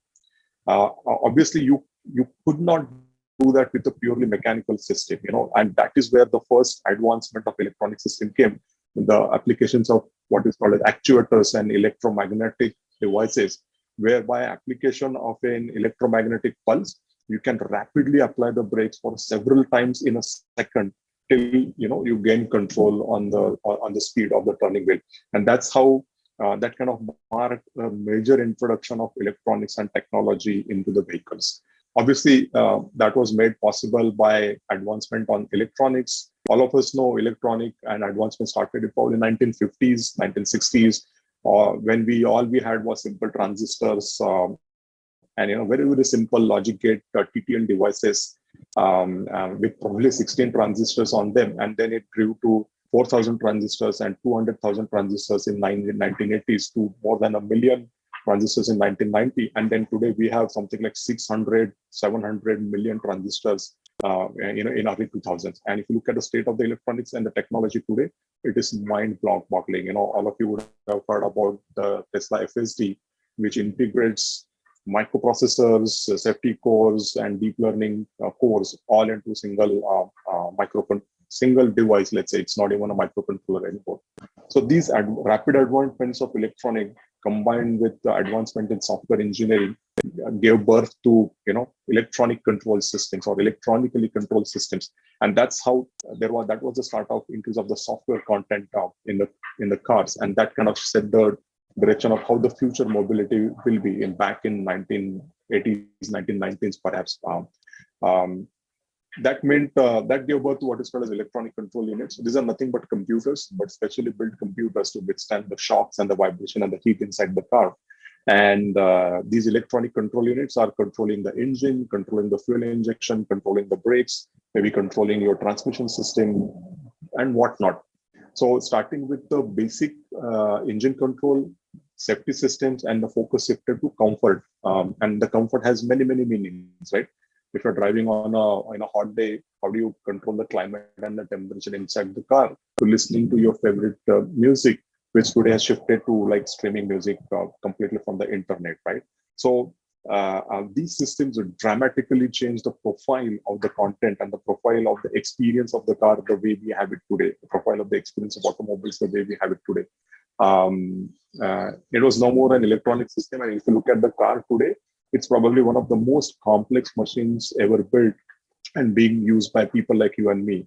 If you look at a modern car combines multiple engineering disciplines and science disciplines, like from physics, chemistry, thermodynamics, mechanical engineering, electrical engineering, metallurgy, material sciences, instrumentation, and now electronics, electronic systems, software, telecommunication, connectivity, cloud computing, and machine learning. So you can think of the spread of the technologies which have to come together to make it possible, so to speak. So it is by far the most complex and therefore most, how can I say, the most interesting piece of machine, that all of us get to touch.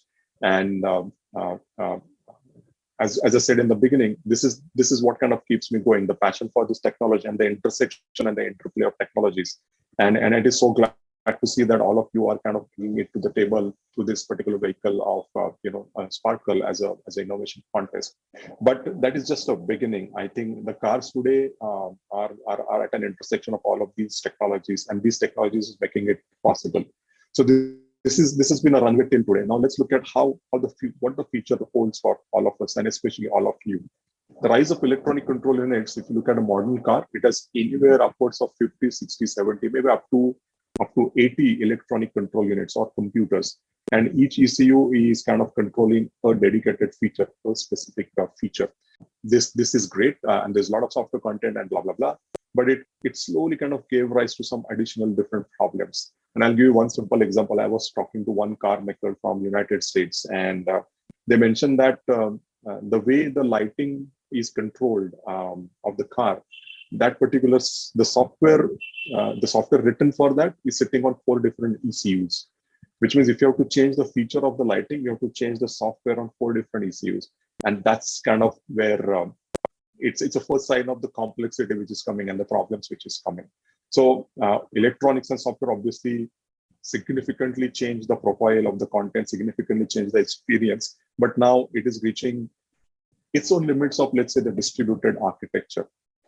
Alongside what is happening because of this, the software content is changing dramatically. If you look at a car today, a modern car has anywhere up to like 100 million lines of code in it.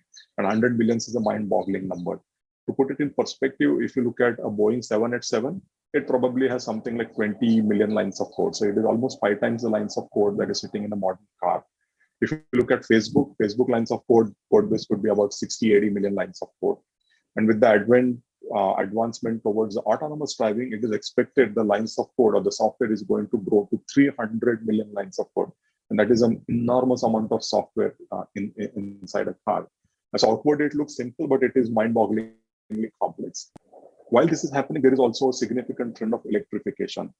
And the internal combustion engine car are rapidly giving way to the what is called as electric cars.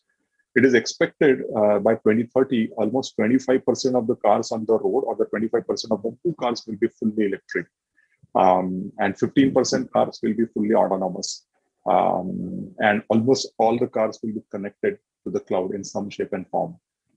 And that changes things further, right? If you take example of an electric car, a fully electric car, it has far fewer number of parts in it than an ICE car or an internal combustion engine car.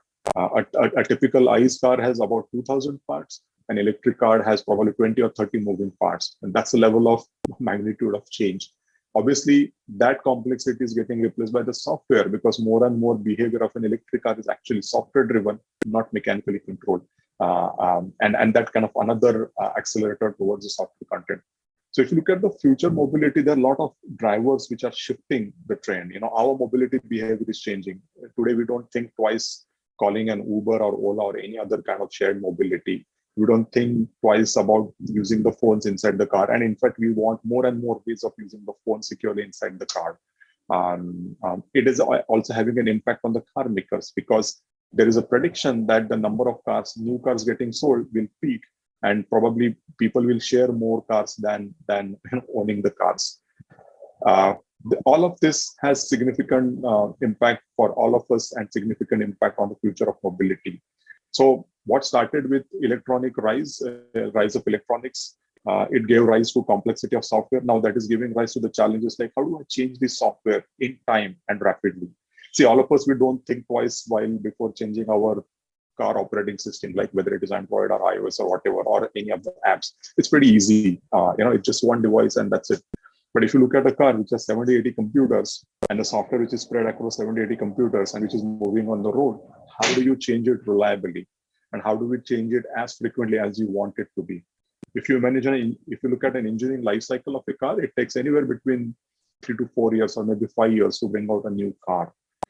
And that's primarily because of the hardware constraints and the hardware cycle times. So there has been a lot of focus on how do you decouple the software from the hardware so that you are able to give newer experience much, much rapidly, and you're able to change the software much, much rapidly. That's what brings us to what is called as a software-defined vehicles. So the software-defined vehicle is software-defined for two reasons. One is a lot of features are software controlled, like as I talked in case of electric car. The features are increasingly software defined in case of autonomous car. Like autonomous car, it's all about software. Like, how do you sense the environment around you? How do you make sense of it? How do you decide whether to drive or not, at what speed to drive or not, and how do you control? All of this is software and significantly based on machine learning, not conventional algorithms and coding. On the other hand side, our lifestyle has significantly changed with the explosion of smartphones. We cannot imagine life without smartphones now anymore, right? So our lifestyle is intertwined with these devices, and obviously our time inside our vehicles and the use of the phones inside those vehicles has a new dimension, and that puts kind of further demands in terms of how do you want to use the features inside the car, and how do you want to consume this content and feature, whether it is simple phone call to streaming music and streaming videos. And the future is going towards even gaming, right? And that makes things very, very interesting. So our lifestyle combined with our mobility expectations and our mobility behavior has changed that. We are looking at a future where depending on the persona of the user, the connectivity and all these technologies have various different experiences in store.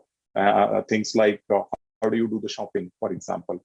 You'd have heard about the use case where in US at least, Amazon could deliver a package to your car, not to your home. Why? Because most of the time, probably both husband and wife are working and the car is sitting in the parking lot of the office. So what is the best time to deliver that, right? You just go to the car, you securely open the car boot and you put the package there and you close it. How do you do that? That's where now connection between your Amazon profile and your car connectivity and your car ownership profile and an interface connection between that comes into play. And this is like very, very simple example.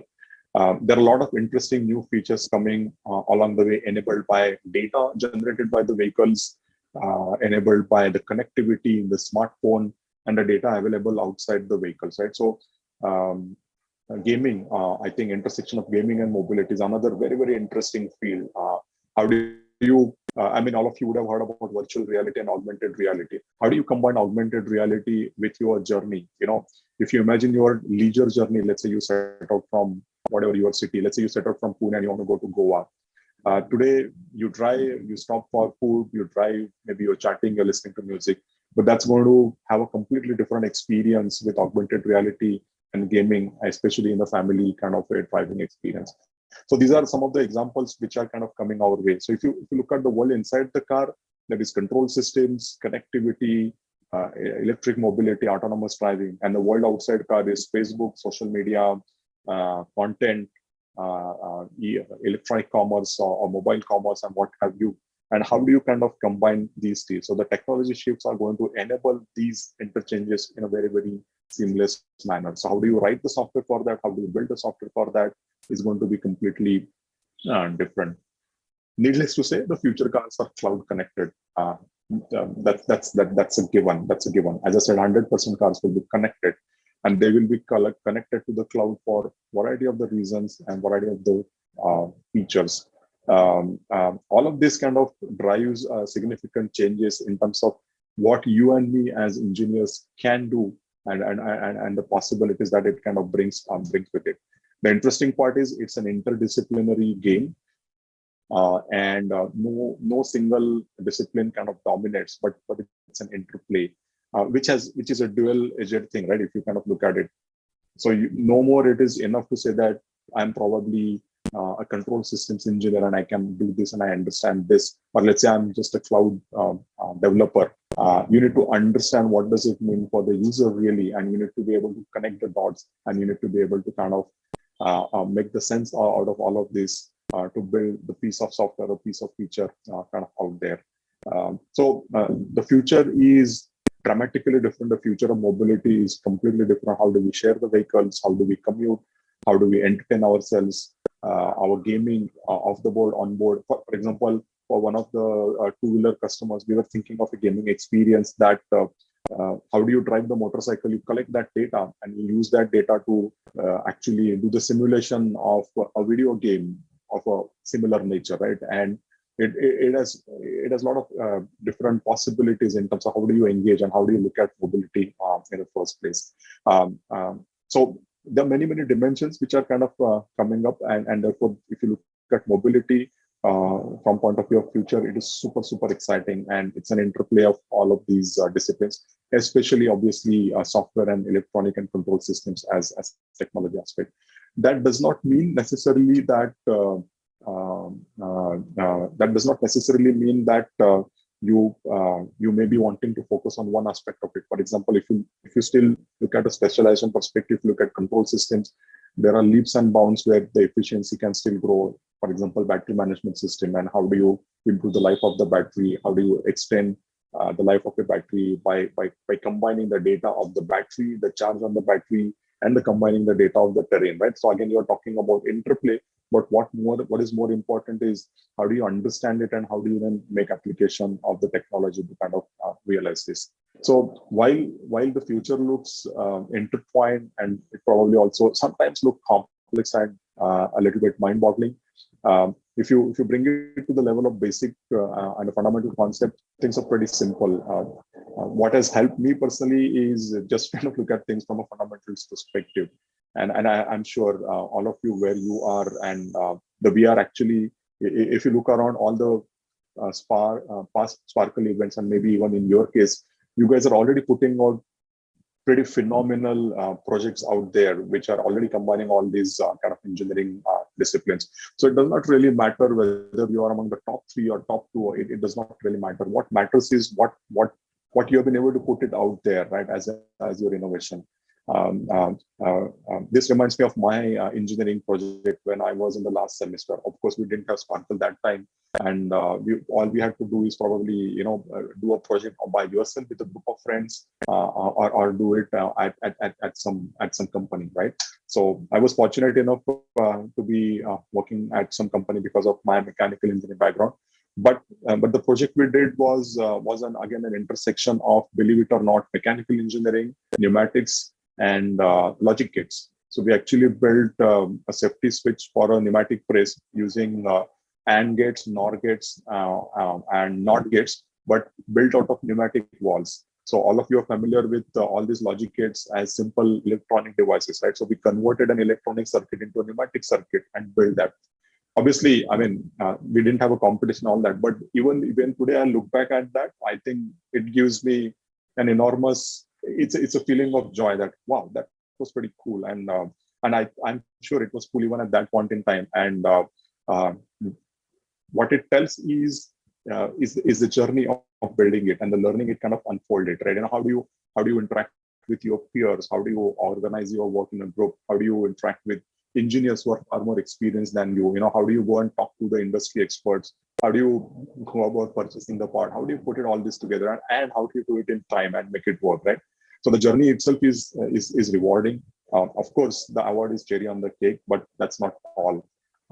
So as they say, it's also about the process, not only about the outcome and let's say the recognition of outcome. Of course, that's interesting and that boosts the confidence. But if you look at ourselves, each of you, I'm sure, are having and are going to have a fabulous journey up to the Sparkle and beyond Sparkle. So cherish that journey, make the most of it, and all the best to you for Sparkle and for your future as young engineers who are stepping out into this exciting field of mobility and whatever you feel otherwise you want to choose in the area of engineering and technology. All the best to all of you guys. That was truly captivating, Omkar. Thank you once again. Now, I would like to invite Miss Amisha Vohra, who is owner and joint managing director at Prabhudas Liladher, to elucidate on the entrepreneurship plunge and the right time to take it. A chartered accountant by education and equity expert by profession, Amisha is one of the most sought after opinion makers in the market. With over 28 years of experience in the financial sector and being involved with some of the major global institutions, Amisha has been determined in her opinions and honest in her views. Through impactful initiatives, she has grown the Prabhudas Liladher institutional business manifold over the years, apart from being recognized internationally as a team to reckon with. She took over the reins of the group's retail broking business in 2012. Since then, she has strengthened PL's presence in key markets, apart from spearheading a complete change in how the retail business is being done. She is credited with several firsts at PL, including an innovative stock advisory product, Invest Active, leading process automation initiatives, and pioneering algorithm-based advisory in India. She aims at making PL the leading retail brand in the financial services industry and is aggressively pursuing this endeavor currently. Over to you, Amisha.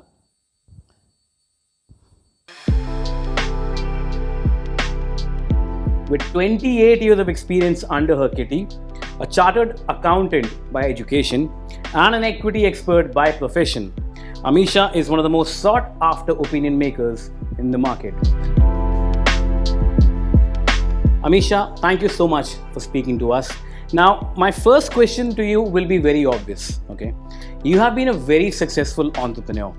What has been the key yardsticks or key milestones in your story? I'll definitely say that. But you mentioned one word, that my 28 years of experience. I thought you will say, you look like a 28-year-old. Oh my God, I am so sorry. You want me to repeat? Yeah, you better do that. But at least I know that I am going to be watched by people who are up to 28 years old. Okay. And I really emphasize that because that's what keeps all of us going. We keep dreaming and remain young. So coming to your question, what's my story? So, as you know, I'm a chartered accountant. You know, it's great to always talk to people like you because people like us get inspired. Yeah. Thank you. So, before I was 21, I was a chartered accountant. So, my story started pretty early. Okay. And I was an equity analyst is where I started my career. But there are a few turns which came and that really led me to good next stages in my career. Okay. First one being that after starting at 1800 rupees a month kind of a salary, being a chartered accountant, every evening it used to bite me that this is not the place that's going to work for long. And that's where just within 3 years of my starting, I plunged into a partnership with a professional category stock exchange card. And that's the time India was opening up and all the FIs were entering. Correct. And there were very few who had a proper systematic approach to research which FIs want. So we started our institutional desk. I was of course joined by a few colleagues and partners. And that's when the first step I took in entrepreneurship. That lasted for almost 7-8 years. Okay. And we did really well. Across Asia, Europe and US, we could have clients apart from India. But the stage came when we thought and we needed a larger balance sheet where we merged, and that's when Prabhudas Liladher came into picture. Also, when I came to Prabhudas Liladher, a time came when in 2003 the world crisis happened and that IFC happened, Badla stopped in PL in India, which was a good way of giving liquidity to the markets. And once again came a situation where at PL and also in the markets, the volumes sink completely. That's the time I got chance intuitively to take up the challenge. Okay. And I had a round with my team. And I announced the highest salary cut for myself. And I said, whosoever can take whatever, please try. Let's take the boat running. So you promoted intrapreneurship within the company. Absolutely. Great. And that's when we came to a level where we broke even. So the promoters agreed to continue. That year in 2003, as I remember, we were doing some 90 lakhs brokerage. But we survived. 2008, 5 years later, we did 110 crore brokerage. Wow. So that's how it was always intuitive from the perspective of owning up whatever and wherever I am. Owning up is not only, some share and some equity, but it's just owning up the situation. Okay. Which makes all the difference. Please. Of course, in this journey, which really helped me, and I would love to share this is, sure. Even if my clients are in US and if they would say, okay, I'm ready to meet you tomorrow evening, I always get one grace day for US and I would say, okay.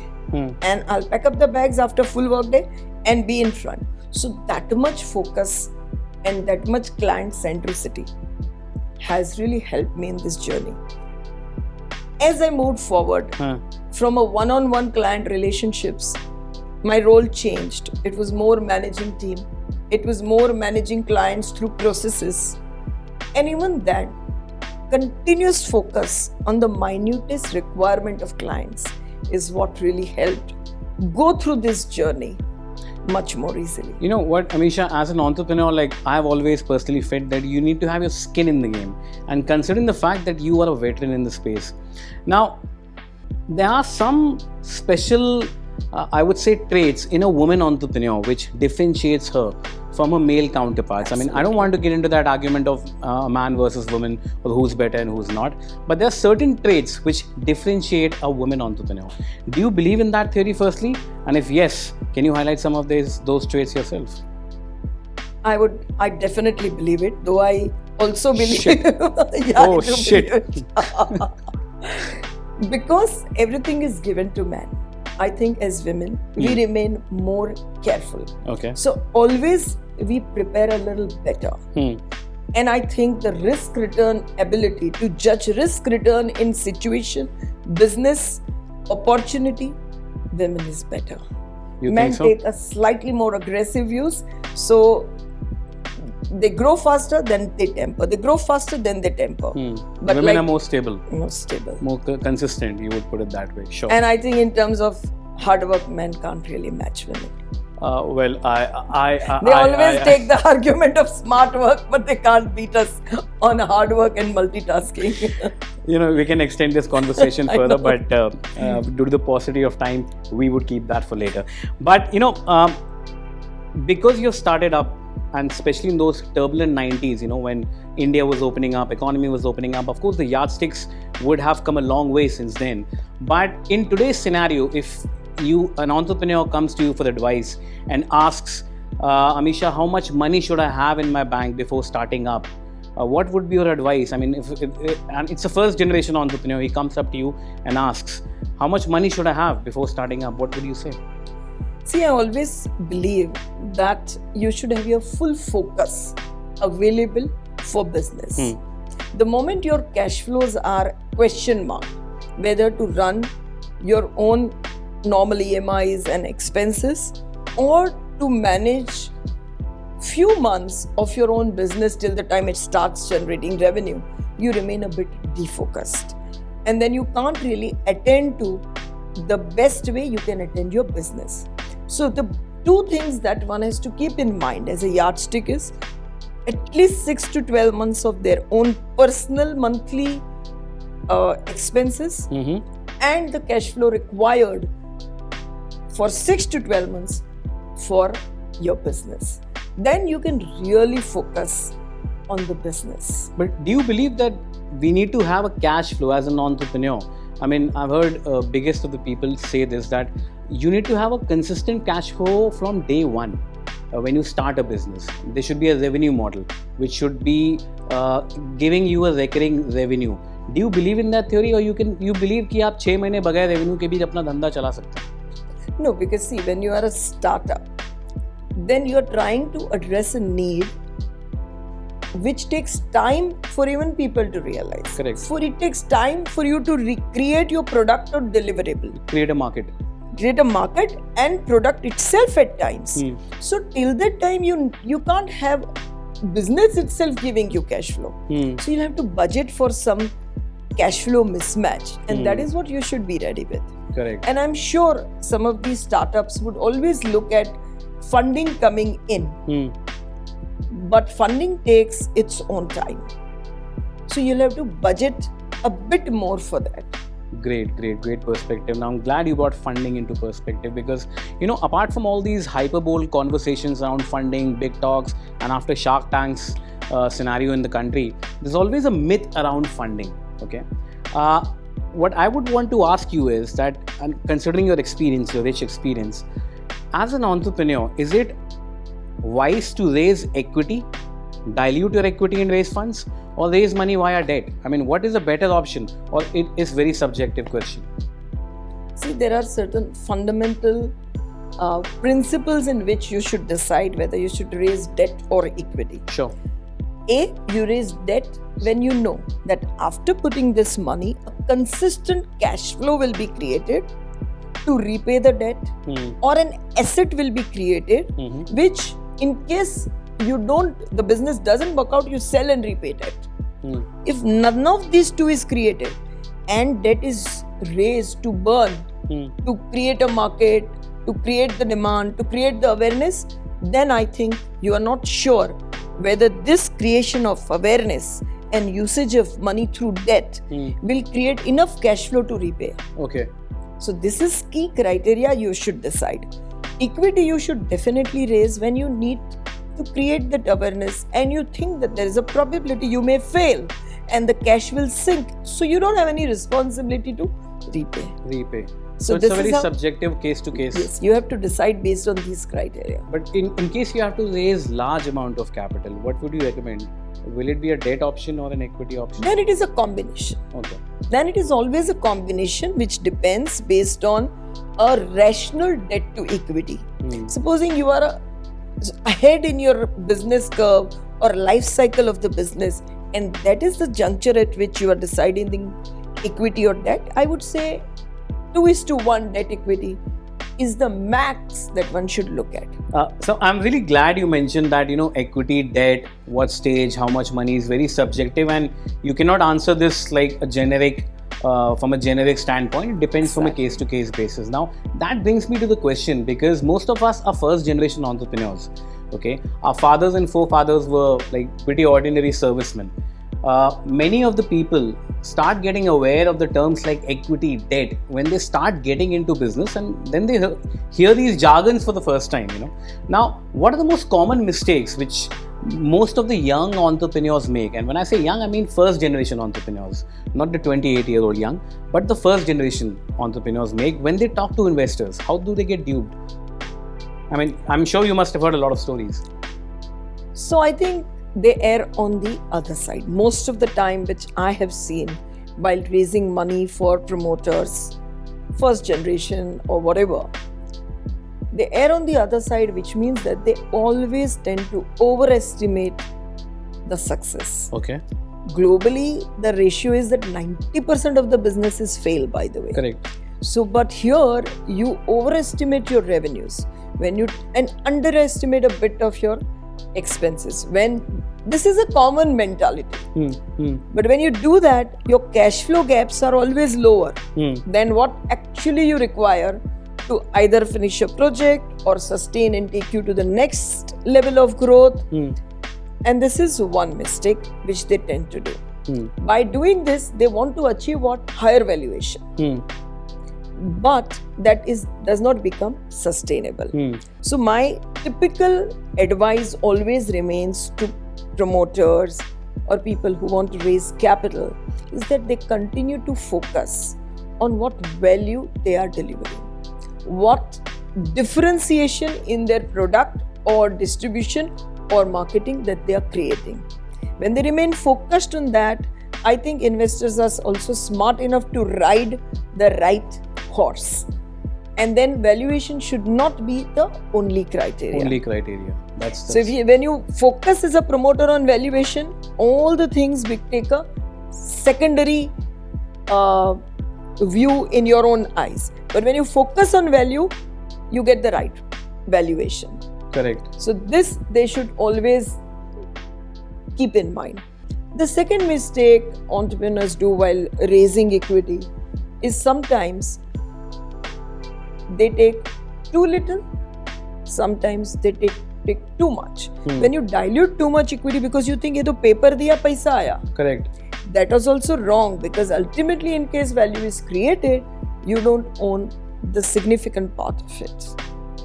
And lastly, what I see that they keep doing the mistake at times is, if it is a private equity, if it is anything, there are a lot of discussions happen around rights. So an entrepreneur's way of looking and finding ways are always different than a professional money manager's views. Correct. So if you give away a lot of rights, also sometimes flexibility gets curtailed and you cannot maneuver your way out. Because business is not a straight line. You keep coming across many situations where that gut finally helps you go through. So what rights are you giving?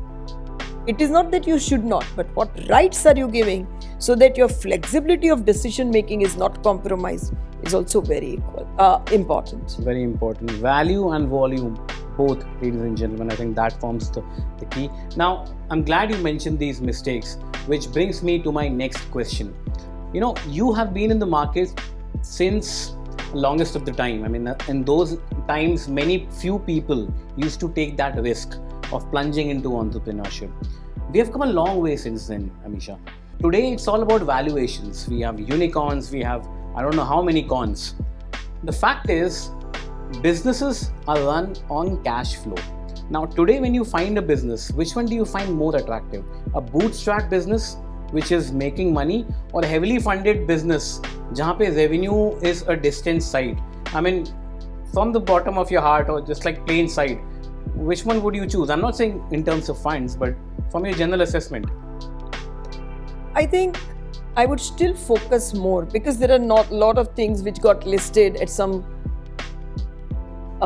valuations which that a few investors found correct, but we remain little shy at those valuations. But still, the first eye I will set is on the business model. Okay. What really happens is, when business model is correct, that means per unit economics is working. So what I earn from one customer and what I spend to get one customer and service is set, then is the right business model. You mean the unit economics should be fine? Should be fine. So when it is still not making money, we know that there are larger administrative or marketing expenses which are not being met, because of which it is losing money. The moment you get that kind of a volume, the game will completely change. So that assessment of the business model makes me most comfortable on the winner and the losers. Loser. Yes. Okay. And that's what makes the key differentiation in valuation also, if you ask me. Fair enough. Very fair enough.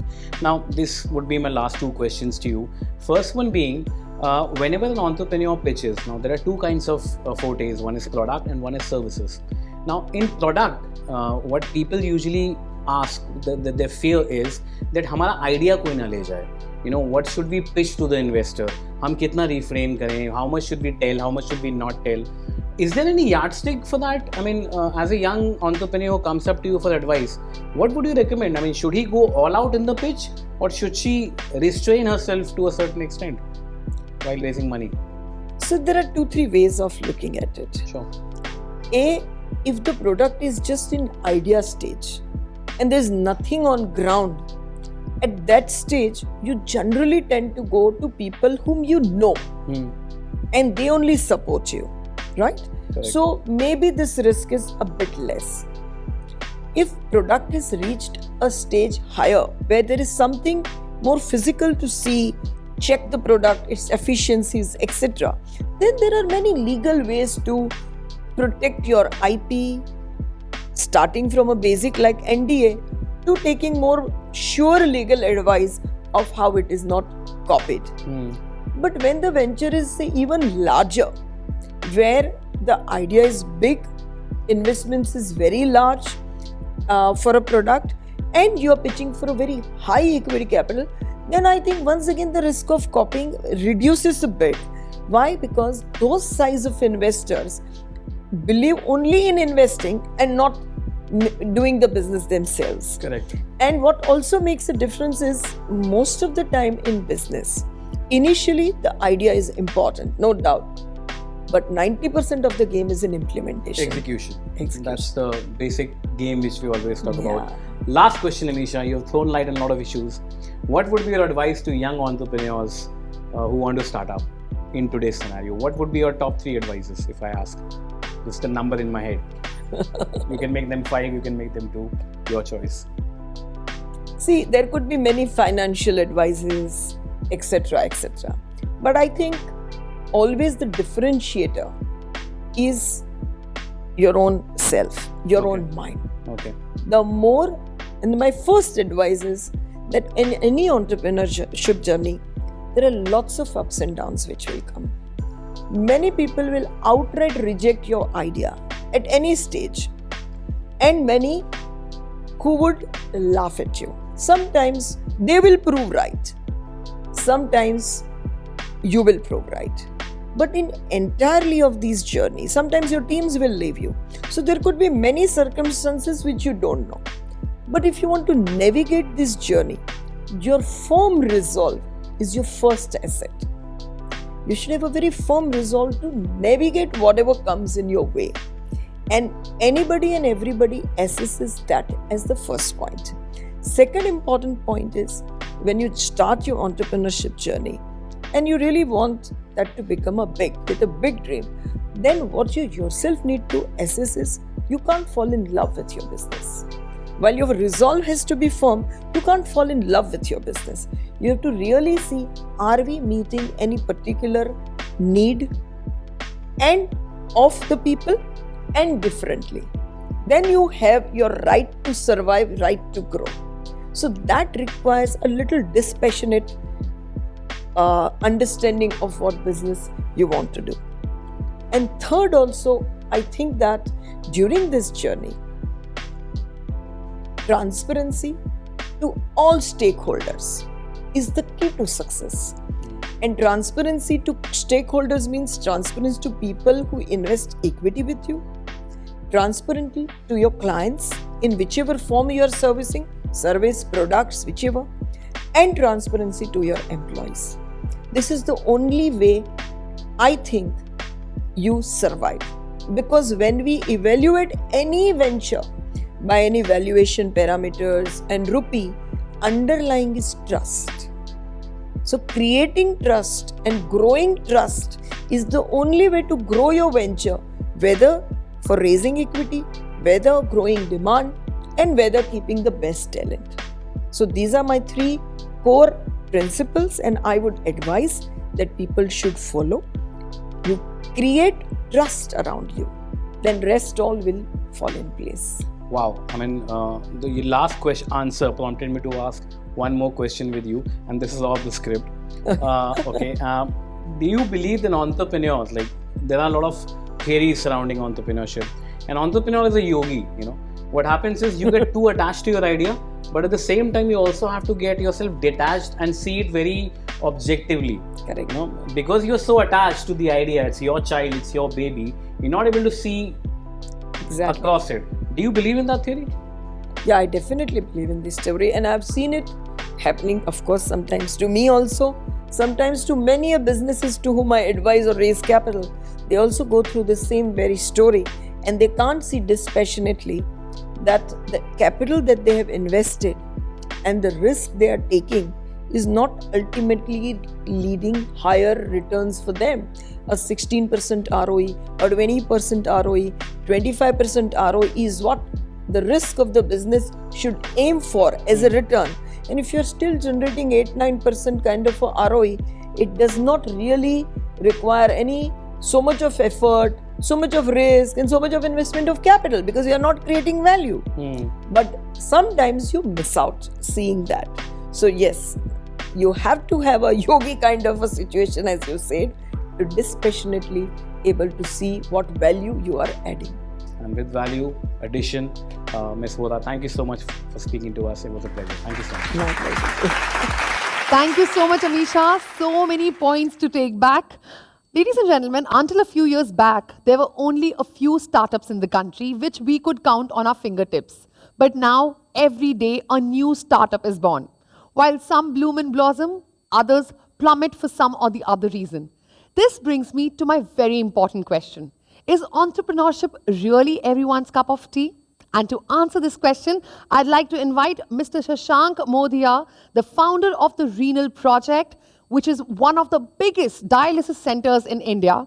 This dialysis center, ladies and gentlemen, has been added to the Renal project of Shark Tank India with funding raised of about 1 crore at 6% equity. It provides hemodialysis treatment to chronic kidney disease, which becomes very important for kidney patients. It provides 3 types of service, namely in-center hemodialysis, home hemodialysis, ad hoc emergency dialysis. Mr. Moddhia, please share your views about your journey to Shark Tank India and life beyond it.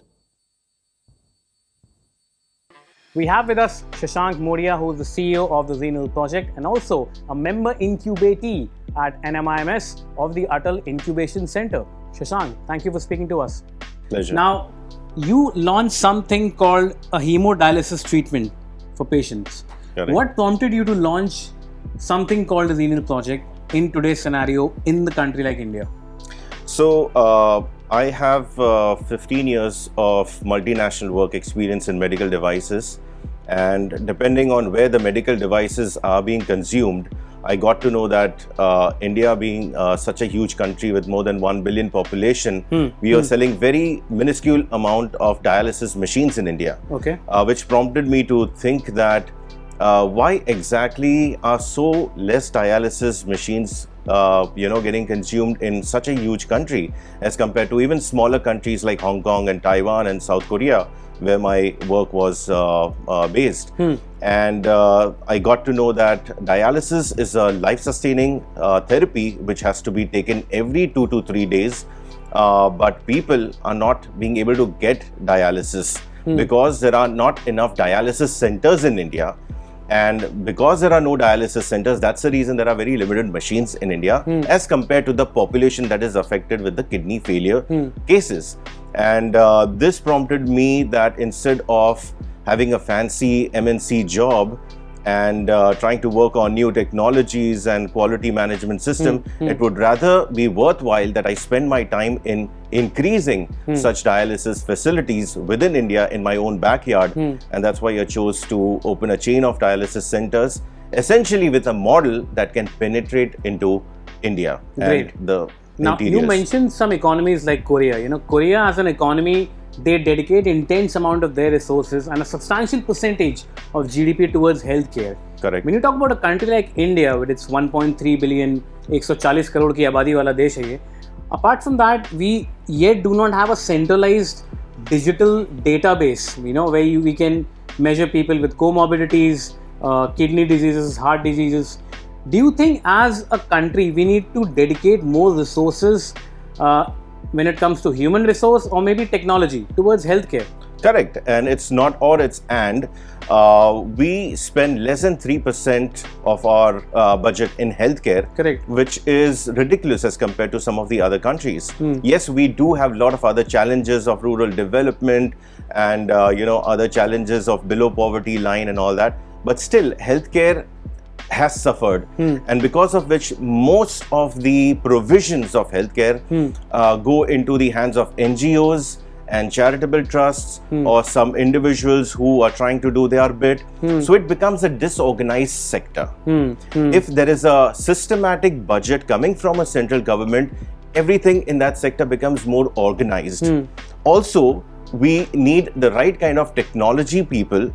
Also, the investors. When you see in the startup ecosystem, if you are a technology company, it's very easy to attract investors. Correct. But if you are a brick and mortar business, especially in chronic illnesses and healthcare delivery, it definitely is something that we need to think about, and we need more investors.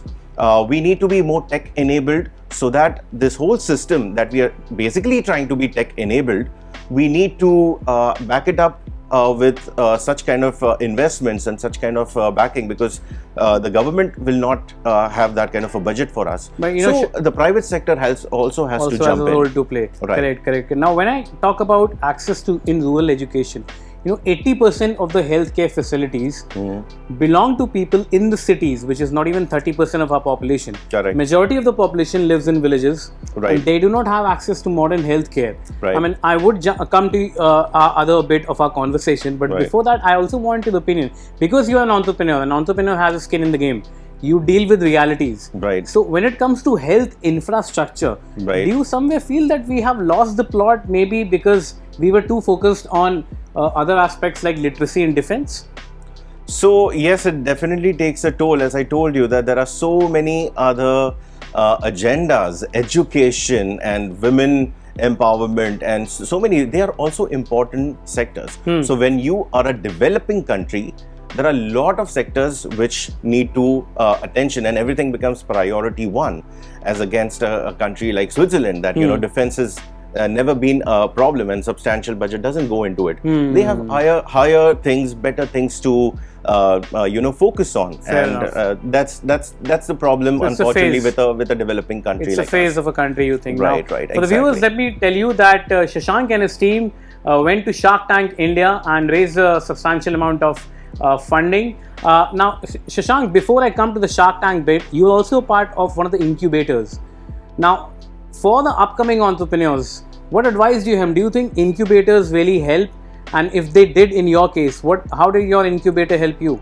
Right. So I was incubated by the Atal Innovation Mission through the Atal Incubation Center by the Niti Aayog, body of the Government of India. And so we were incubated in NMIMS. Now, incubation is important for large populations like me. I do not have an MBA degree, right? I have not learned models, the language that investors speak, how to fundraise, what is a balance sheet, what is an EBITDA. So there are these little bits and pieces which a common man, or the entrepreneur walking on the street who has a really great idea, who has seen life upfront, he is the person who can really bring about change. He has the idea. Does not mean he has those building blocks understood. Like an MBA graduate student, right? So for such people, when it comes to incubation, it gives you a sort of an ecosystem around you. What are the compliances that go into it?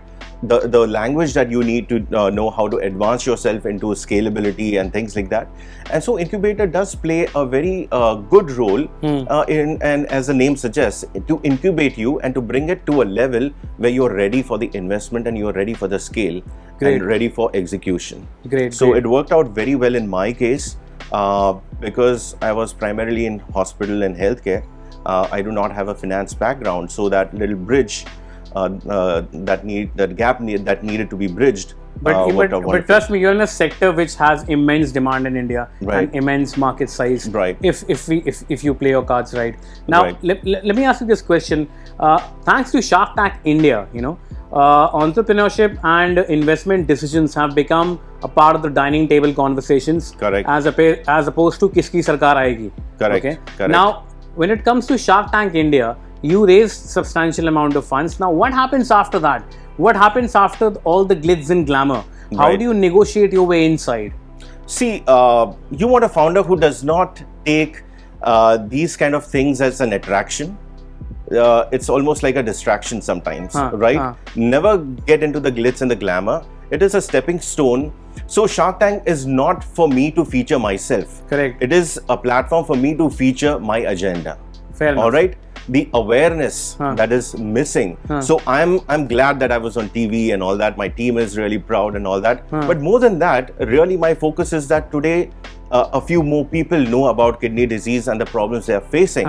And this will help propagate my agenda better into the interiors.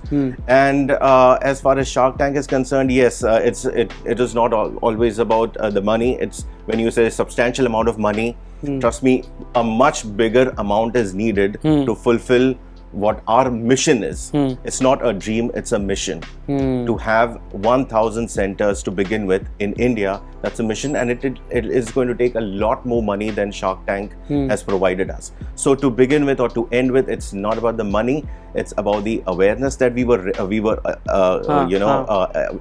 able to spread, and that's what the platform did for us.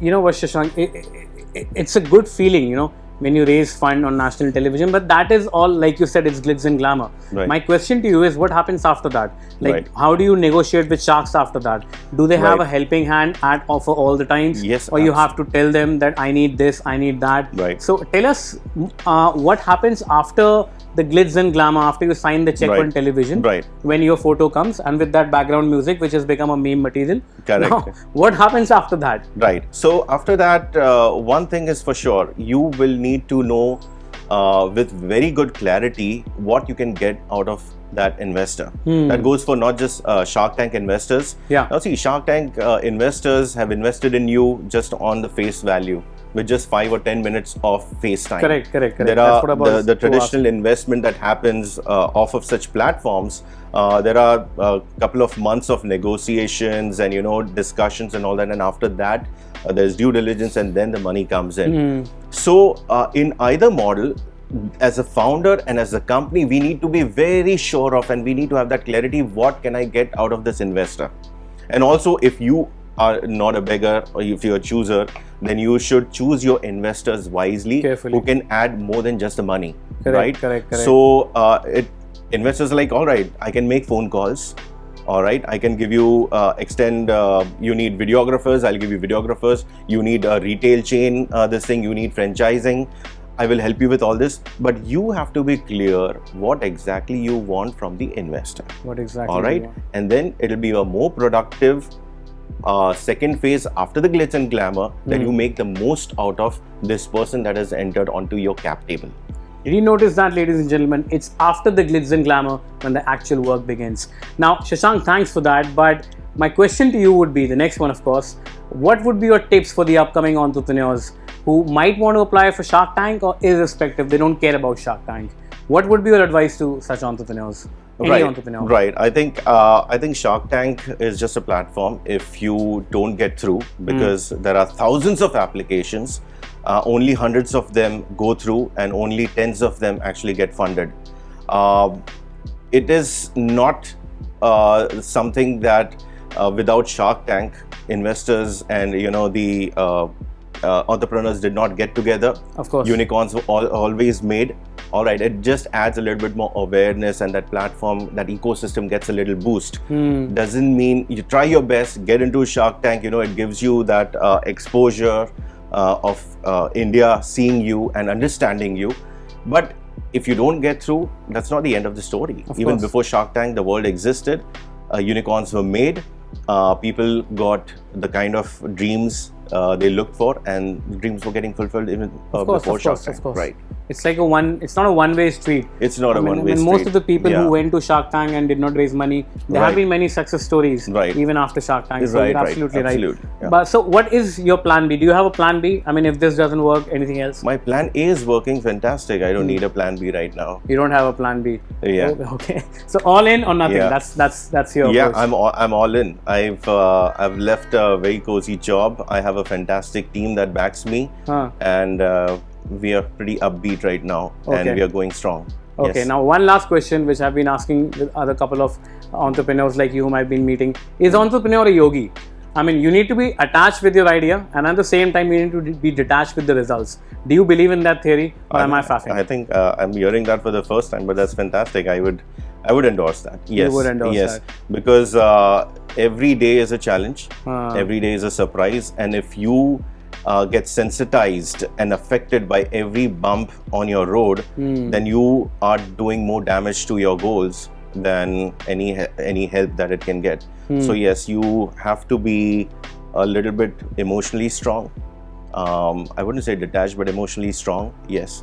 But yeah, a single focus mind, which a yogi does, meditation is a single focus exercise. That definitely helps. One last question, Shashank. What happens is, like, there have been conversations about entrepreneurship, and you are pretty balanced. I mean, you also believe in the other side of the story that there is life beyond Shark Tank, Right. and there is a world outside that which Right. exists. So I can ask this question to you. When it comes to mental health of entrepreneurs, Right. you know, a lot of conversations are being circulated today, Yeah. especially after the suicide of the CCD founder. You know, a lot of Right. mental health issues which Right. entrepreneurs face. Right, Now, right. what are the mental health challenges which an entrepreneur goes through? Because it's a very lonely journey. Not everybody Right. understands what you are going through. Right. Except your co-founder, maybe. You know, Right. sometimes you win but you're not happy, you lose but you're not sad. Right. You're in a different state of mind. So what kind of mental strength challenges you personally have faced, and Right.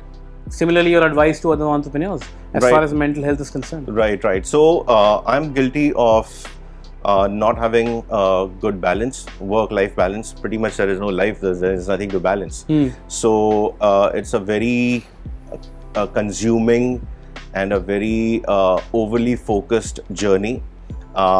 You need to celebrate little wins. I think that's a therapy. You need to have friends. You need to have a support system that will distract you, all right, in a positive way from your single track mind of just facing your goals. Correct. And everyone who is in the journey together with you, there will be pressure. There will be pressure. Also, there's support, of course, but there's pressure to perform from your clients, from your suppliers, from your own staff, your investors, and sometimes it becomes a lonely journey. So you need to celebrate little successes and also have a work-life balance. I think you need a very good distraction mechanism in order to not break.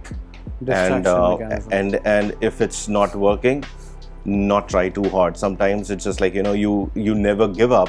Sometimes that's not a very medically relevant statement to put out there in your motivational Gyan, Vigyan videos and all that. Sometimes you do have to give up. Otherwise you end up doing a lot of medical damage to yourself, which is not recommended. Shashank, Moddhia, thank you so much for speaking to us. Thank you very much for having me. Thank you so much, Mr. Moddhia. It was very intriguing, and what a majestic evening. They say it takes a lot more than planning and hard work to orchestrate an event, and even more than that, to bring it to a conclusion seamlessly. And that one element that binds all the loose ends of this fragile fabric together is collaboration.